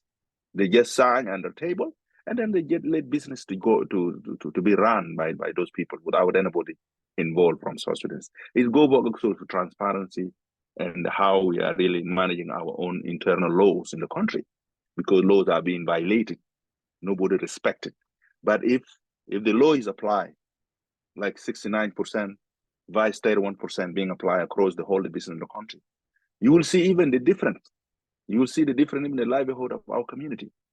Because in terms of employment, in terms of experience that they are learning through the business, and later on some business can take it over to become nationalized. In the end of the day, like example, you brought it from Iraq. But nobody's doing that. That's where the problem is, actually. But nobody have intention to drive away the whole people who are investing. And those people, we cannot even call them investors. Maybe a few of them, we can call them investors. But majority of them are not investors. What type of investment are you bringing to open corner store in South Sudan? Or investment are you bringing just to supply the water tank? It's something that youth of South Sudan can do it. Even our women can do it. There's nothing difficult of just supplying people water and drive the truck of the water. The problem here, I went to Tanzania. Tanzania, you cannot be allowed even to be a driver if you are not Tanzanese. How many foreigners we have now are drivers? Even the UN that have a big institution in the country supplying drivers from foreign countries. Who is now violating those laws? It's our country, because there's some skills that are available in South Sudan, whether you are UN or whatsoever, you should hire locally, domestically in country. You should not bring them outside. Even cookers are being brought outside the country as employees. So the problem is more than people, whether we have sentiments as a citizen against the foreigners who are investing in the country. The question is that if the fairness is not there, and that's why even they get to the label, they overlook even to the whole country. Like what people mentioned today, Somalians are just, trashing South Sudanese, and they didn't appreciate even the opportunity that is being given to them in the country, and nobody giving clue within our government even to take care of that. So that's what I need to add, and thank you. Thank you so much, Manon. Yeah, I think we're gonna end. It's been a lovely session. We normally end on a positive note and on some kind of note. What magic words would anybody use to change the current state of being, particularly with the economy? What not so much with the economy, but in generally getting citizen rights. How would you cajole those politicians to prioritize citizens, if in just 1 minute each? Yeah. So we can start with Gabriel, Dr. Gabriel. Okay, number one is to really ensure that relevant laws are enacted and made available to the relevant actors, including the citizen. And number two is to really raise awareness of the citizens and facilitate for them to be able to be active participants in the economic growth. Thank you. Back to you, Justin. Okay, wonderful. Thank you for that. Manon?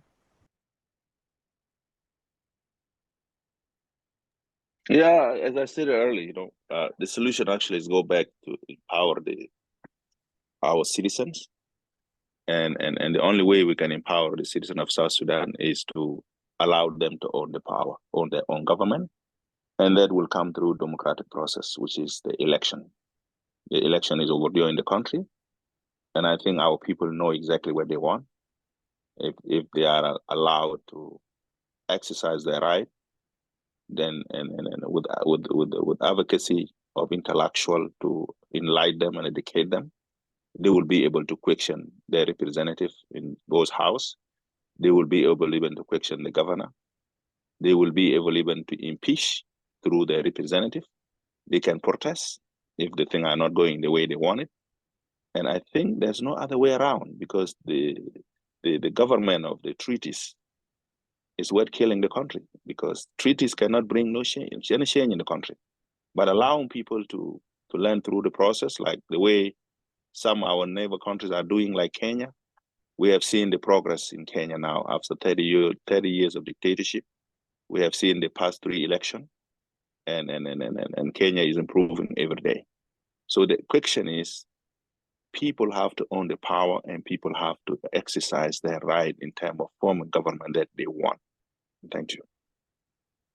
Thank you very much, Manon. Thank you, my brother. Anybody else, if you want to comment, open your mic.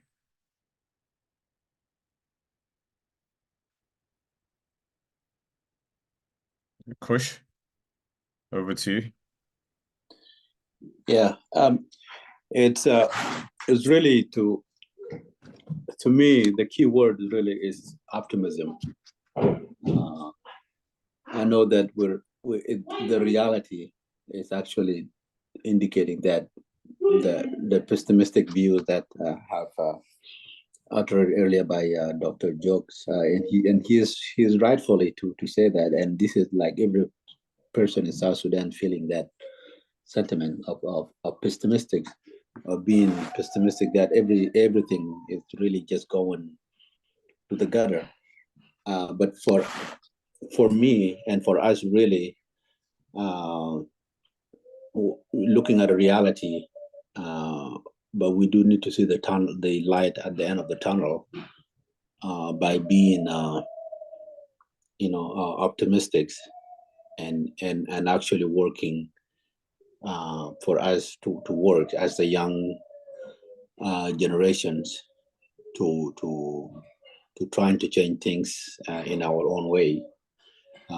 When I look at Senegal, what is happening in Senegal, was they just elected the youngest 44 years old to be leading the country. It's not only, it's giving me optimistic in Africa in general, that change, the waves are changing, the waves of change are coming, So since there was the Arab Spring, and it led to all the dictators who have been there for 30, 40 years, they are all collapsed just like a domino effect. And the Senegalese they do look like us, and there is some biological similarity between us. But if it's happened in Senegal, it will happen in South Sudan, and the waves of change is coming. And it's just a matter of time for us to see a new energetic person to be taking the helms of the leadership to take our country in a better directions. So our better days are still ahead of us. So I'm just really trying to be optimistic, and for that to happen right now is to make sure that our young generations are employed and having something. So if you do have people that who you are regularly sending money, trying to make it as an incentive to work in rather than just giving just direct money, to direct that money going directly to the Somalian, trying to create any projects, any things that could be able to create and multiply that money and investing it in something little, so they could be able to teach our young folks who are receiving sums of money every month, but yet this money go directly to the Somalians, who are making a laughing stock, making us a laughing stocks for manipulating our economy. So let's try to employ our folks back home there with any project that we are all preaching and all the stuff that we have talked today. Let's try to do something to our folks. So thank you. Thank you so much, Kush. I think the other two are saying that they're fine for now. It's been a lovely conversation, and I think we're really although the numbers are few, we're starting to load them onto YouTube, and hopefully others will see it. We will also we tried this week to connect to Facebook, but there was a bit of an issue with this online equalizer, or there's a device that you can use. It's like a deck. Yeah, so there's a visual deck. So we'll try and resolve that next week. Next week we'll also have another session, but we'll probably be looking at agriculture as a major employer and a major source of revenue for the government. We'll look at that. We'll try and bring in the likes of the new head of Dr. Luala Twig. He's now the head of the Agricultural Bank. We'll try and see if we can get him to join and bring a few of the agriculturists. It's important that these conversations continue, and we really appreciate everybody's input. With regards to my little contribution, I think if one was given a chance with our leaders to say a few words, is to say basically, the citizens deserve basic rights. Firstly, let's get rid of idleness. One of the ways to do this is a national service, but the national service is a program that you could probably be on for 3 months, and maybe 6 months. It could be extended, but to try and work towards conscientized citizens, to make them be in different parts of the country to meet their fellow citizens, try to understand how it is to be disadvantaged. So as somebody who has graduated, I cannot imagine that if I graduate and there's no job, then I'll just sit idly. I can't. There's got to be something I can do. But the incentive has got to be the government trying to encourage people, and maybe give them a meal a day, but get them to do something for the society. And I think it starts with cleaning your neighborhood. It starts with teaching children. It starts with empowering women. It starts with anything that could make a change. And that whole list could easily be collated, and it doesn't need anything from the government. It's just to support it. And that's a basic right they can do. The next thing is microfinancing projects. Let's train our youth, as you said earlier, Kush, and I think Manon said it. Gabriel said it as well, that these businesses should come and stay, but they have to have a corporate sense of responsibility. They've got to put something back into society. If it's apprenticeship, as you said, Kush, is a good thing. If it's not, it's literally to invest in a water outlet, in a local clinic. And a lot of these people make money, and the money just goes out. And it's not right. It's not this. This is why this Somalian is literally putting us down. He thinks we're a bunch of fools.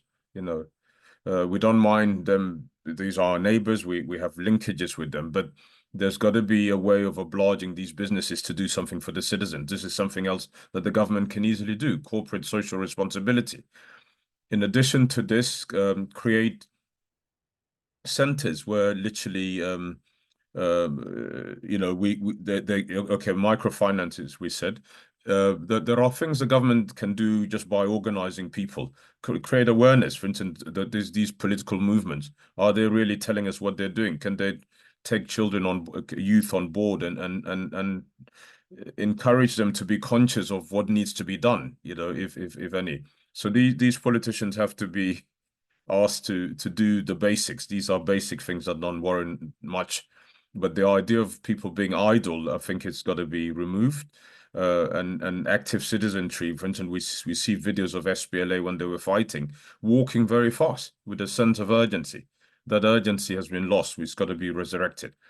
So my talk really would be, even if the economics is not there, you can't do much, just organize our society and let's get people doing the basic minimum, through a national service where you can go to 3 different parts of the country. If you've gone to education, teach people. If you know a skill, an engineer, teach people. There's a lot. Again, organizing our communities to come together, through community packs, where, for instance, we go to the Madis and learn who are the Madis and what do they do, their food, their culture. It could be very healthy, even for migrants who are in Numili and those parts, to meet with their neighbors and the host community and get a dose of what are the values of those people, that we should not offend them. These are basic things that we could use to activate citizens and get them involved without funding. Yeah, and the government should organize these. Yeah, so that's just my quick thinking on on this front. Yeah, but other than that, Ida, sorry, did we skip you? sorry. Something No, not at all. In fact, I'm just waiting to say bye to you all. All right. Okay.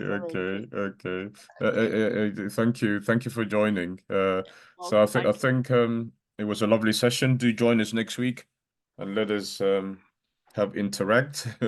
let us forge ahead, and let's have a lovely Easter, everybody.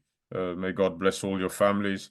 May God bless our country and usher in a peaceful world, as the world is so turbulent at the moment. Yeah, thank you, everybody. Thank you all. Bye-bye. All the best. Bye. Thank you. Happy Easter. Bye-bye. Yeah. Thank you, Manon. Thank you, But Gabriel. Justin, thank you. For your last input is very interesting. I think it's a good suggestion. Where do you put it there? Because even the US, they have AmeriCorps. I did training with them like 1 year. I worked with them 1 year. And it's very important. They help us a lot of skill working with the disadvantaged community and time of employment, job creation, helping kids for homeworks and work with businesses. I learned a lot of skill from that program. And they pay just minimum of $800 a month. But the knowledge that you are getting is something you can apply. Is wonderful? Are they in South Sudan, and is there a way they can be contacted to just devise a program? They are here in the US. I think they focus on domestic help US citizen in disadvantaged community. It's a program that's funded by the government, and they work with different non-profit organizations. And they are students in different fields, different, like you stated. It's a good program, actually. It's a good program that can even help the student to understand their country and have a feeling of how they can contribute positively to the communities in terms of supporting business for marketing, writing the business business plans, and there are different fields in health sector. Skill transfer, yeah, just showing people. Transfer, yeah. They have in US here. I work with them 1 year. It's very good programs. Dr. Gabriel, thank you so much, Dr. No, Gabriel. Thank you for putting that suggestion. It's very interesting suggestion. Yeah, it's okay. Thank you, my brother. Thank you. Dr. Gabriel is in the ground. I don't know if there are things being done to fight idleness and a sense of despair and hopelessness. Dr. Gabriel?